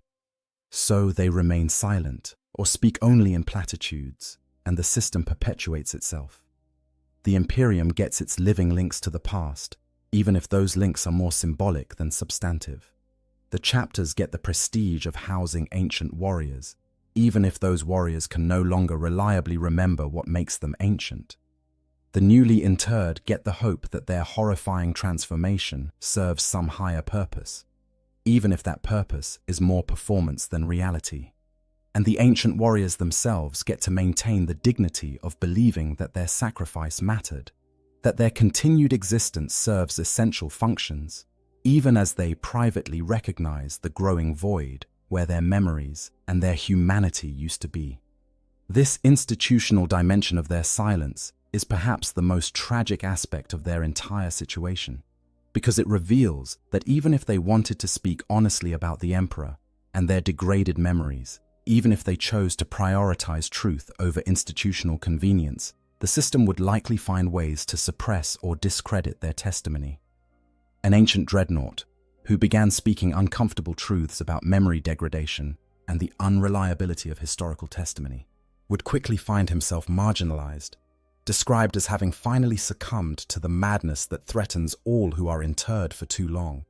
His words dismissed as the confused ramblings of a failing consciousness, rather than the honest assessment of someone who has earned the right to speak truth through millennia of suffering.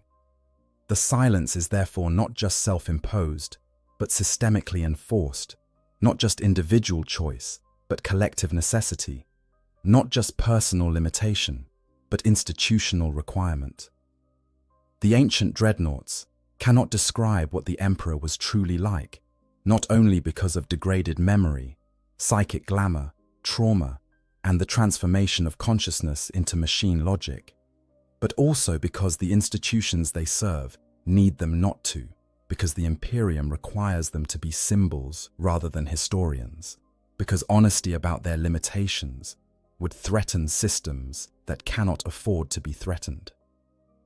Their silence protects not just themselves, but an entire architecture of useful fictions that the Imperium has constructed around its past. And perhaps they have come to understand that this protection is the last service they can render, the final gift they can give to a civilization that desperately needs its myths more than it needs its history. Conclusion: the mercy of forgetting. We have journeyed deep into the darkness of the ancient dreadnought's existence, exploring the mechanical degradation of their memory systems, the psychological trauma of their transformation, the impossibility of accurately perceiving the Emperor through his psychic glamour, the burden of being living history in an age that needs myth more than truth, and the fundamental transformation of consciousness that occurs when a human mind is hardwired to machine systems for millennia. Through all of this exploration, one truth emerges with crystalline clarity. The silence of these ancient warriors regarding the Emperor is not a single simple thing, but rather a convergence of multiple factors, each sufficient on its own to make reliable description impossible, and all working together to create a barrier between the present and the past that cannot be breached. But perhaps there is one final layer to this silence that we have not yet fully explored, one that cuts deeper than all the others and touches on something fundamental about the nature of memory, loss, and the passage of time. Perhaps the ancient dreadnought's silence regarding the Emperor is not merely inability or unwillingness, but rather a kind of mercy, both for themselves and for the Imperium they continue to serve. Perhaps forgetting, or at least the inability to speak of what has been forgotten, is the only way these broken warriors can continue to exist without being consumed by grief for what has been lost. The Great Crusade represented humanity's greatest moment, the brief, shining period when it seemed like all the Emperor's plans might actually succeed, when the dream of a united, rational, secular human empire spanning the galaxy seemed achievable. The ancient dreadnoughts, who fought during that time, believed they were building something magnificent, something that would last forever and justify every sacrifice made in its name. They believed in the Emperor's vision with a fervor that seems almost incomprehensible from the grim darkness of the 41st millennium. They thought they were creating paradise, and then it all fell apart. The heresy shattered the dream completely, revealed that even the Primarchs, those godlike beings who seemed perfect and incorruptible, could be turned to darkness and treachery. The Emperor, who had seemed invincible, was struck down by his own son and forced onto the Golden Throne, reduced to a corpse that could barely maintain consciousness, let alone lead his people. Everything the ancient dreadnoughts fought for, everything they believed in, everything that made their sacrifices meaningful, it all crumbled to ash. To remember the Emperor clearly, to be able to describe him in vivid detail, would be to remember what was lost with perfect clarity. It would be to carry the full weight of that loss, to understand completely the gulf between what was promised and what was delivered, to bear witness to the greatest failure in human history. For warriors who have already sacrificed their humanity, their bodies, and their capacity for normal existence, this additional burden might simply be too much to bear. The silence regarding the Emperor might therefore be a kind of protective amnesia, a mercy granted by failing neural systems and the passage of time that allows them to continue serving without being paralyzed by grief for what might have been. Consider what it must be like to wake from stasis in the 41st millennium and confront the reality of what the Imperium has become. The secular dream has been replaced by theocratic nightmare. The Emperor, who explicitly rejected worship, is now the focus of the largest religious cult in human history. The Imperium, he created to unite humanity in rationality, has devolved into superstition, stagnation, and endless war. Every value he stood for has been perverted or abandoned. His vision has failed so completely that its opposite has emerged triumphant. For an ancient dreadnought who remembers the Great Crusade clearly, who can recall the Emperor's presence and his stated purposes with perfect accuracy, the confrontation with the 41st millennium must be devastating. They have not merely outlived their time, but watched their entire purpose become meaningless, seen their sacrifices accomplish the exact opposite of what they were intended to achieve. The faithful service of 10,000 years has preserved not the emperor's dream, but rather its grotesque corruption into everything he fought against. The silence regarding the emperor might therefore be the last defense these ancient warriors have against despair, if they cannot quite remember what he was. Truly, if the details have faded and become uncertain, then perhaps they can convince themselves that maybe the current Imperium is not so different from what he intended. Maybe the imperial cult is not such a betrayal of his atheistic principles. Maybe the stagnation and superstition are regrettable but necessary adaptations to change circumstances rather than complete failures of his vision. The uncertainty of memory allows for these small mercies, these subtle self-deceptions that make continued existence bearable. Moreover, to speak clearly about the emperor, to describe him in detail and explain his actual principles and purposes, would be to force confrontation between the myth and the reality, to make explicit the gap between what he wanted and what has actually occurred. This confrontation would serve no useful purpose and might cause active harm, undermining the faith that sustains the Imperium and exposing the fundamental disconnect between its founding principles and its current practices. The ancient dreadnoughts, through their silence, protect both themselves and the Imperium from this painful reckoning. There is also something to be said for the dignity of not knowing. The Emperor has become a god in the warp, shaped by the faith of countless trillions who worship him despite his rejection of divinity. This new entity, this Gestalt consciousness formed from belief and psychic power, bears little resemblance to the being the ancient dreadnoughts remember. To speak clearly about the historical emperor would be to reveal how different he was from what he has become, to make explicit the transformation that has occurred through 10 millennia of worship and mythologization. But perhaps it is better to let the mystery stand, to allow the emperor to be both the historical figure and the divine entity, without forcing clarity on the distinction. The ancient dreadnought's silence permits this ambiguity, allows the Imperium to maintain both its historical connection to a founder who walked among his people and its religious devotion to a god who watches over them from the golden throne. To speak would be to break this useful synthesis, to force choice between incompatible visions of the Emperor's nature, when maintaining both serves the Imperium's needs better than embracing either one exclusively. In the end, perhaps the greatest kindness these ancient warriors can offer is the gift of doubt. By refusing to provide definitive descriptions of the Emperor, by maintaining silence or speaking only in vague generalities, they leave room for each person to imagine him according to their needs. The faithful can believe he was always divine, that his godhood was merely hidden during the Great Crusade. The cynical can believe he was simply a powerful psyker whose posthumous deification was political convenience. The pragmatic can believe he was something between these extremes, human yet transcendent, mortal yet eternal. The ancient dreadnoughts' silence supports all these interpretations, and others besides, allowing the Emperor to be whatever people need him to be, rather than constraining him to a specific historical reality that might satisfy no one. This is perhaps their final service, the last gift they can give after millennia of sacrifice. They preserve the possibility of hope by reaffirming the certainty of despair. They protect the dream by not describing too clearly the dreamer. And so they remain silent, these walking tombs who carry within them the last living memories of an age when the Emperor walked among his people. They will not tell you what he looked like, will not describe his manner or his personality or the particular way he spoke. They will speak of his power, his vision, his impact on history, but never of the man himself. And in that silence, in that final mercy of forgetting or refusing to remember, they offer the Imperium something more valuable than any description could provide.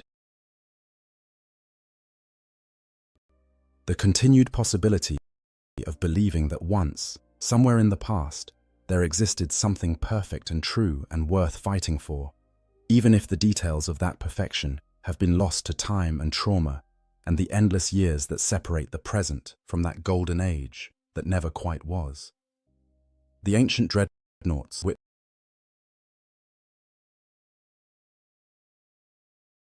witnesses to the Emperor's presence during the Great Crusade.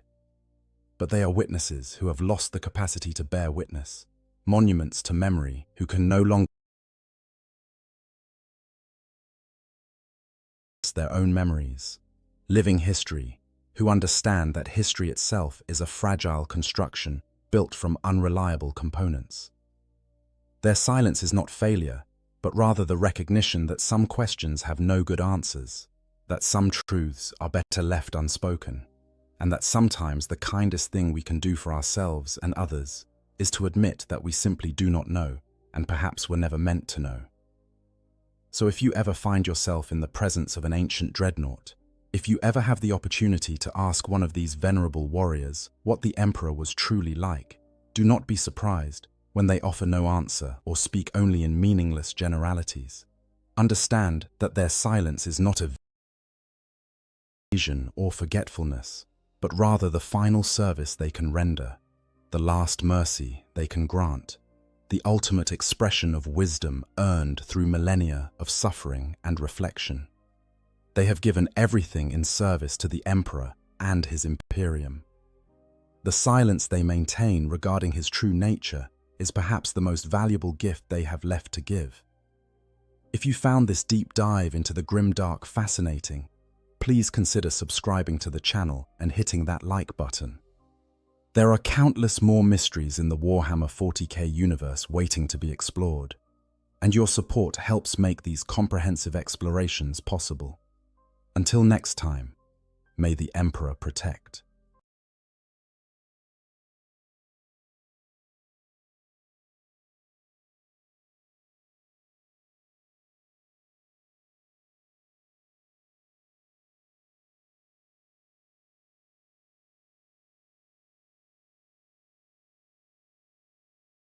The sky bleeds crimson and violet, colors that should never exist together.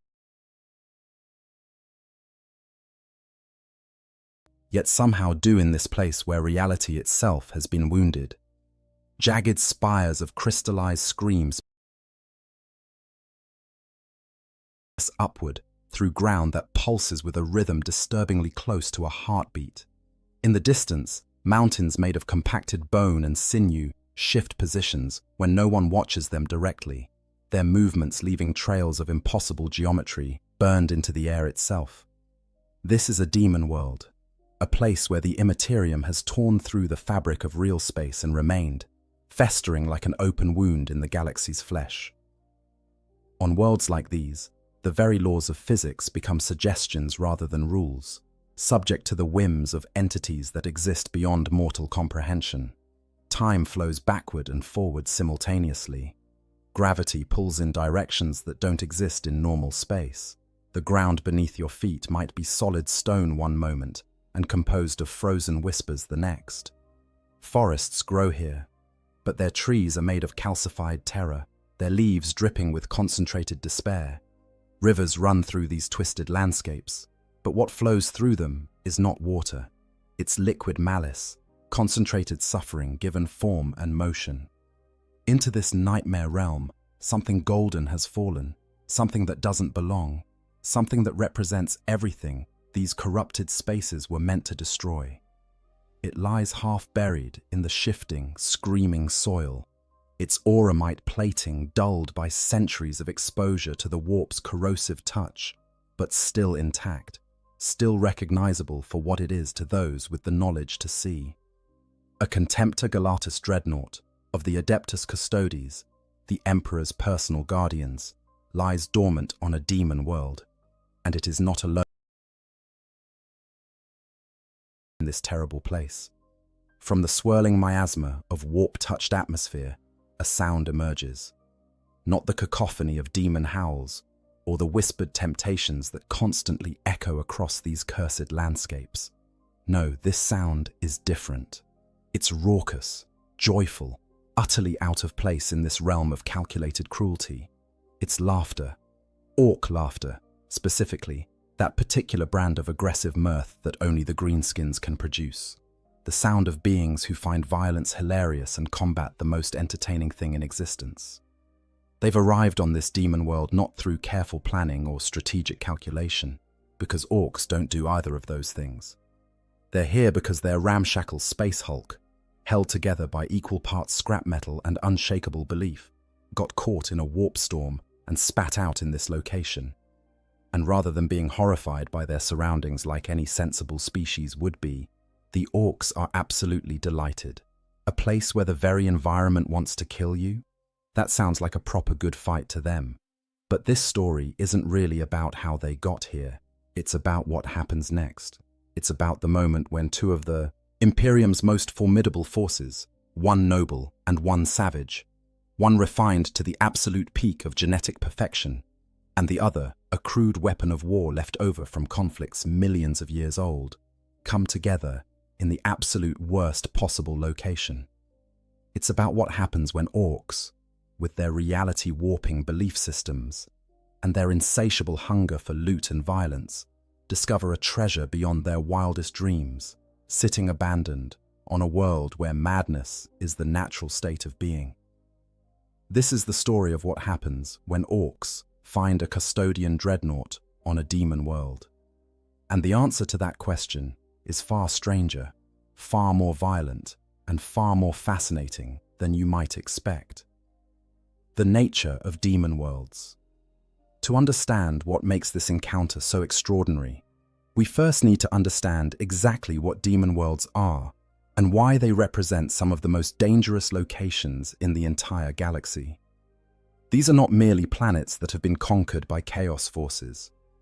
They are not worlds where chaos space marines have set up bases or where cultists worship the dark gods. Those places, terrible as they may be, still operate under the fundamental laws of reality. Demon worlds are something else entirely.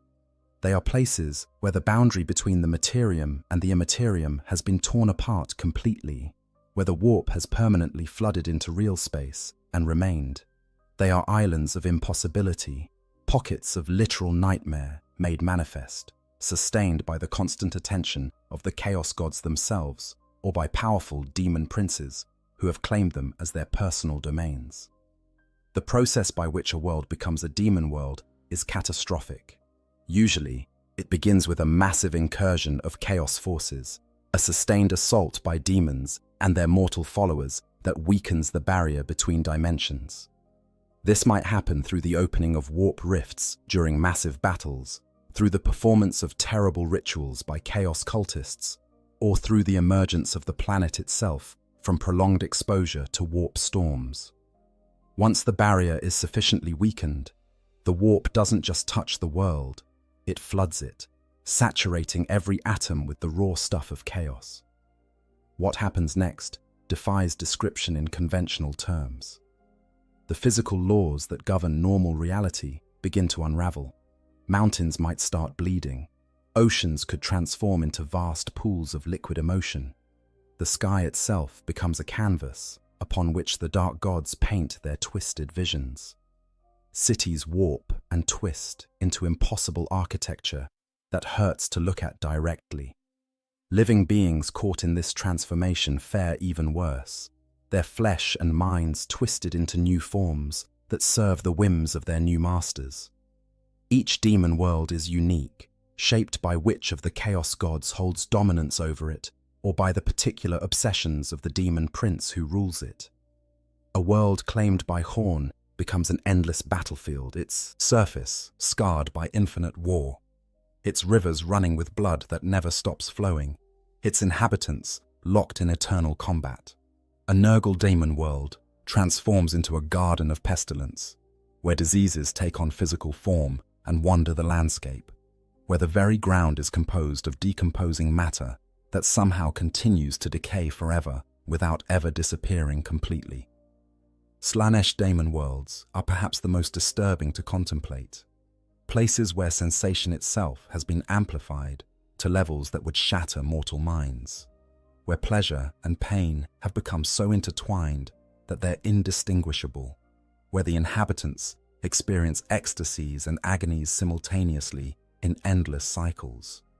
Tsench daemon worlds are labyrinths of constantly shifting reality, where cause and effect become suggestions, where the future and past coexist with the present, where truth is mutable and lies can become reality simply through the act of speaking them. But not all demon worlds belong to a single god. Many are contested territories, battlegrounds where the forces of all four dark powers wage eternal war against each other for control. These might actually be even more dangerous than single-god demon worlds, because the conflicting energies create zones of complete chaos, where reality doesn't just bend, it shatters completely. You might step forward and find yourself transported to a different location entirely. You might swing your weapon and have it age 1,000 years in the time it takes to complete the arc. You might breathe in air and exhale something that isn't a gas at all, isn't even matter as conventional physics would define it. The inhabitants of demon worlds are equally varied and terrifying. Demons themselves can manifest with ease here, maintaining their presence in real space without the constant expenditure of energy that would normally be required. They patrol these twisted landscapes, hunting for souls to devour or torment.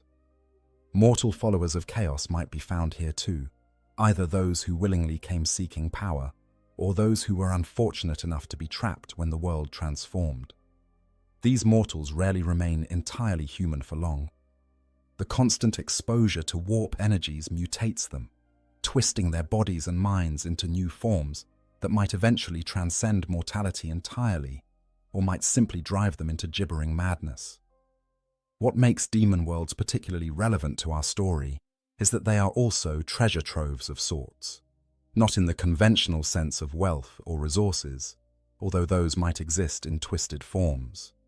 No, demon worlds often contain remnants of what came before the transformation. Ancient imperial installations might still stand, their architecture warped, but their contents sometimes intact. Battlefields from conflicts that occurred before the demon world's creation might dot the landscape, littered with weapons and vehicles and war machines from various factions. These relics of the material universe become prizes to be claimed, either by daemon princes seeking to add to their collections or by the mortal champions who serve them. And this brings us to the specific demon world where our story takes place. We don't know its original name, if it ever had one. We don't know which of the chaos gods currently holds dominance over it, if any single one does. What we do know is that somewhere on this world, half buried in soil that screams when disturbed, lies a Contemptor Galatus dreadnought of the Adeptus Custodes, and that changes everything. The Custodian dreadnought, a marvel of imperial engineering. To appreciate what the Orcs have discovered, we need to understand exactly what a Custodian dreadnought represents. These are not the standard dreadnoughts used by the Space Marine chapters, as impressive as those might be. These are something far more advanced, far more powerful, and far more rare. A Custodian dreadnought is to a standard dreadnought what a Custodian is to a Space Marine, which is to say, it exists on an entirely different level of capability and craftsmanship. The Adeptus Custodes, the 10,000 golden warriors who serve as the Emperor's personal bodyguards, are the pinnacle of human enhancement. Each Custodian is a work of art, crafted through genetic manipulation and alchemical treatments that make the process of creating a Space Marine look crude by comparison. Where Space Marines are mass-produced warriors, each Custodian is unique, shaped individually to be as close to perfection as the Emperor's arts could achieve. They are stronger, faster, more intelligent, and more skilled than any Space Marine could hope to be. A single Custodian could face down multiple Astartes and expect to win. But even Custodians can fall in battle. Their bodies, as enhanced as they are, remain ultimately mortal. When wounds too grievous for even their remarkable physiology to recover from are inflicted, when a Custodian faces death, they are sometimes offered a choice. They can die with honor, their service complete, or they can continue their eternal vigil in a different form. They can be interred within a dreadnought, This is not a choice made lightly. For a custodian, internment within a dreadnought sarcophagus is explicitly described as the act of a martyr. The process is brutal and irreversible. The dying custodian has all unnecessary flesh stripped away, reduced to little more than a collection of vital organs and a brain suspended in an amniotic tank. What remains is then permanently fused with the dreadnought's systems, becoming as much a part of the machine as the machine becomes a part of them. They will never feel the sun on their face again. They will never taste food or drink. They will never walk freely or touch another being with their own hands. Everything that made them physically human is gone, replaced by servos and sensors and weapons systems. Yet they choose this fate because their duty to the Emperor demands it. Because even in this twilight existence, they can continue to serve. Because the skills and knowledge they've accumulated over centuries of service are too valuable to lose. And because a custodian dreadnought is one of the most formidable war machines in the entire Imperium. The Contemptor Galatus variant that lies on this demon world represents a specific design philosophy within the Custodian Guard, where some dread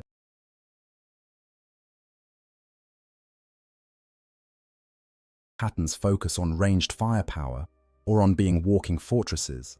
The Contemptor Galatus is designed as a close combat specialist.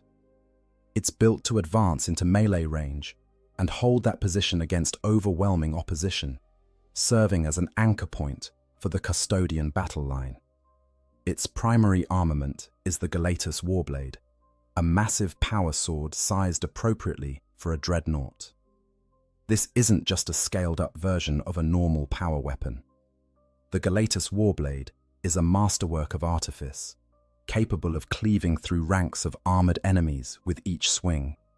The power field that envelops the blade can disrupt molecular bonds on contact, allowing it to cut through materials that would normally be impervious to conventional weapons. Backed by the dreadnought's hydraulic strength, a single swing from the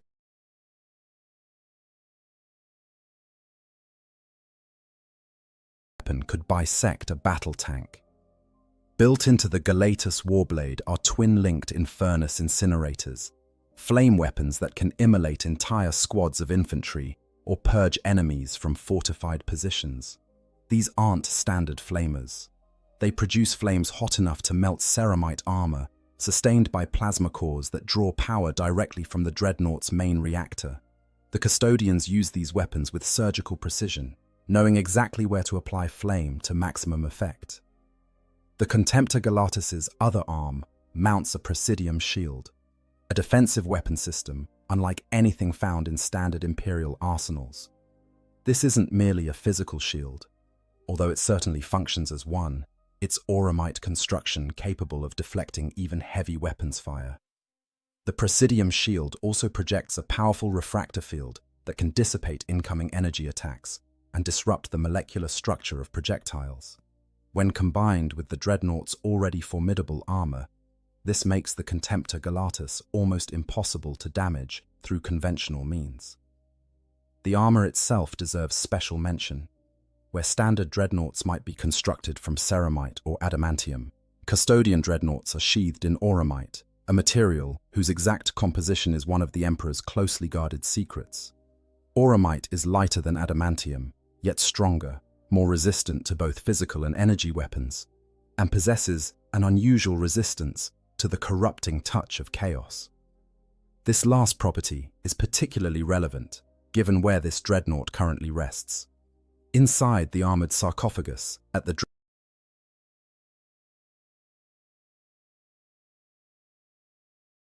heart, lies the custodian himself.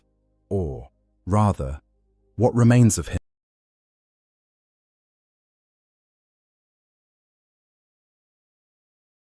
after the interment process. We don't know this warrior's name, don't know what battles he fought before his injury, don't know if he's been conscious during his time on this deep world, or if his systems have kept him in suspended animation.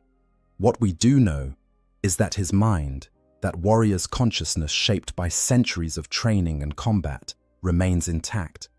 And should his systems reactivate, that mind would immediately assess the situation and react with all the skill and ferocity that custodians are renowned for. The Dreadnought's sensory systems are far superior to human perception. Optical sensors that can perceive across multiple spectrums, audio receptors that can detect heartbeats from hundreds of meters away, motion trackers, thermal imaging, even systems designed to detect warp taint. Through these sensors, the custodian experiences the world around him, but filtered, changed, made distant in ways that no external observer could truly understand. He sees but does not feel. He hears but does not touch. He exists in a state of permanent disconnection from the physical reality he's meant to protect. In terms of pure combat capability, a Contemptor Galatis dreadnought represents a concentration of force that few things in the galaxy can match. It possesses strength sufficient to tear apart light vehicles with its bare manipulators. Its weapons can eliminate heavy infantry with contemptuous ease. Its armor can shrug off firepower that would destroy lesser machines. And guiding all of this power is a warrior who has devoted his entire existence to the perfection of combat arts, who possesses centuries of experience fighting every enemy the Imperium has ever faced. But it's been damaged. It must have been, or it wouldn't be here, lying dormant on a demon world. Perhaps its power systems failed during whatever catastrophe brought it to this place. Perhaps its sarcophagus was damaged, forcing the internal systems to put the custodian within, into a deep hibernation, to preserve his life. Perhaps exposure to warp energies has disrupted its machine spirit, the artificial intelligence that helps coordinate the Dreadnought's various systems. We don't know the specific nature of its damage, but we know it's not functioning at full capacity, because if it were, this story would have a very different outcome. And now, after however many years or decades, or possibly even centuries, it's been lying here, after existing as just another piece of debris on this nightmare world.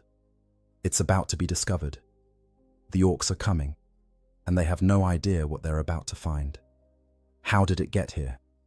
The Dreadnought's dark journey.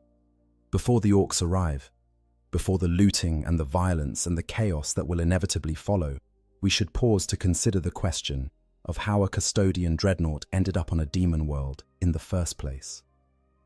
The Adeptus Custodes do not abandon their fallen. They do not lose track of their equipment.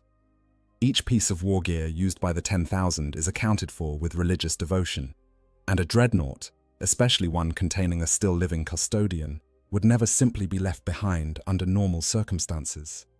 But these were not normal circumstances. The presence of the dreadnought on a demon world suggests something catastrophic occurred, some series of events so dire that even the vaunted custodians couldn't prevent this outcome. One possibility is that this demon world wasn't always a demon world. Perhaps, when the custodian expedition arrived here, this was a normal imperial world, or at least a world that existed in normal space. The custodians might have been responding to a distress call, arriving to find the world already under assault by chaos forces. They would have fought magnificently, as custodians always do, but even their phenomenal abilities have limits.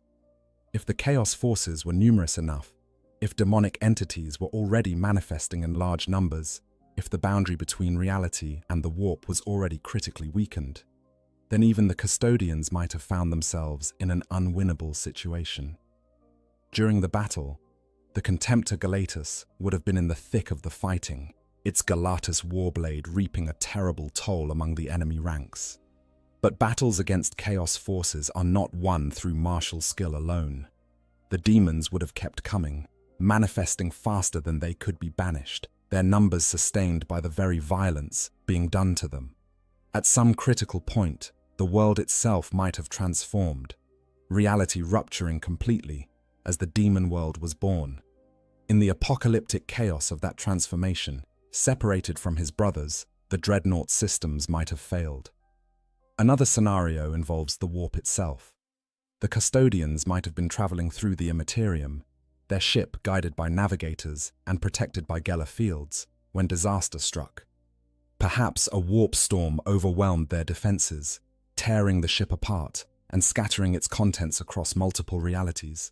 The dreadnought, somehow surviving the catastrophe intact, might have been deposited on this demon world when the storm finally subsided.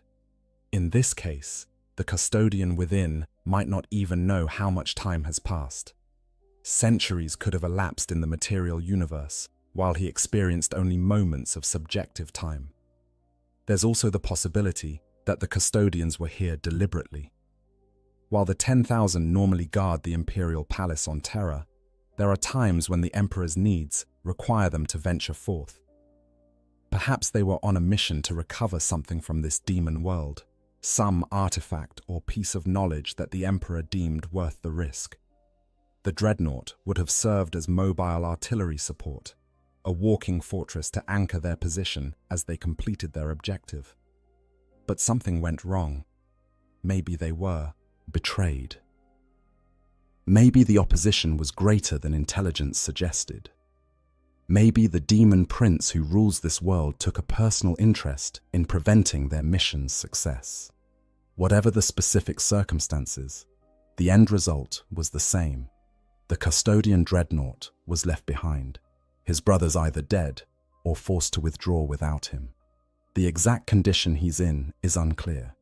His power core might be depleted, running on minimal reserves just sufficient to keep the custodian's biological components alive in stasis. His weapon systems could be damaged, the sophisticated targeting computers and ammunition feeds compromised. His armor, though auramite, isn't completely impervious to damage, especially the kind of esoteric harm that warp energies can inflict. There might be rents in his chassis, places where the reality warping environment has managed to corrode or twist his structure. And yet, despite all this, despite the damage and the centuries of exposure to one of the most hostile environments in the galaxy, the dreadnought endures. This speaks to both the quality of custodian engineering and the sheer determination of the warrior within. Custodians do not give up. They do not surrender. Even in this twilight state, damaged and alone in hell itself, the custodian waits. Perhaps he's conscious, experiencing every moment of isolation with crystal clarity. Perhaps he's in suspended animation, his mind dormant until some stimulus triggers reactivation protocols. Either way, he remains, a golden spark of the Imperium's might buried in the corrupted soil of a demon world. The demon world itself would have tried to corrupt or destroy him, of course. Demons might have investigated this strange golden artifact, probing it for weaknesses. The environment, with its reality-warping properties, would have attempted to transform the dreadnought into something more suitable for this twisted realm. But auramite resists such corruption remarkably well. And the machine spirit within the dreadnought, that semi-sentient artificial intelligence that helps coordinate its systems, would have fought against any attempt at possession or subversion. So the dreadnought remained, neither fully functional nor completely destroyed, neither corrupted nor entirely pure, just waiting for rescue that might never come, waiting for enemies to fight, waiting for any change to the endless, timeless hell of existence on a demon world. And now, finally, after all this time, change is coming. The orcs have arrived, and they're about to discover the most spectacular piece of loot they've ever seen. The orcs arrive. Why greenskins would be here. Now we need to understand why orcs would be on a demon world at all. Most species in the galaxy, even the aggressive ones, have enough survival instinct to avoid demon worlds when possible. These places represent death at best, and fates far worse than death at worst. Even Chaos Space Marines, who serve the Dark Gods, willingly treat demon worlds with a certain degree of caution and respect. They understand what these places are, what they can do to those who let their guard down. Orcs, however, are not most species. Orcs are unique in the galaxy for their utterly unshakable confidence in their own superiority and their complete inability to feel anything resembling existential dread. Where a human might go mad from exposure to a demon world's reality-warping properties, where an elder might be overcome with horror at the spiritual corruption saturating the environment. An orc looks at a demon world and thinks, "Looks like a good scrap." The specific orc warband that's arrived on this demon world is a ragtag collection of various clans, united under a moderately ambitious warboss named Grokka Smashgit. Grokka's not particularly huge by orc standards, not yet a warlord commanding millions of boys, but he's big enough and mean enough to keep several hundred orcs following his lead. His warband includes representatives from several of the major orc clans, each bringing their own particular flavor of violence to the mix. The bad moons in the warband are easy to spot, wearing as much flashy gear as they can acquire, their teeth growing faster than other orcs, and thus making them the richest according to orc economics.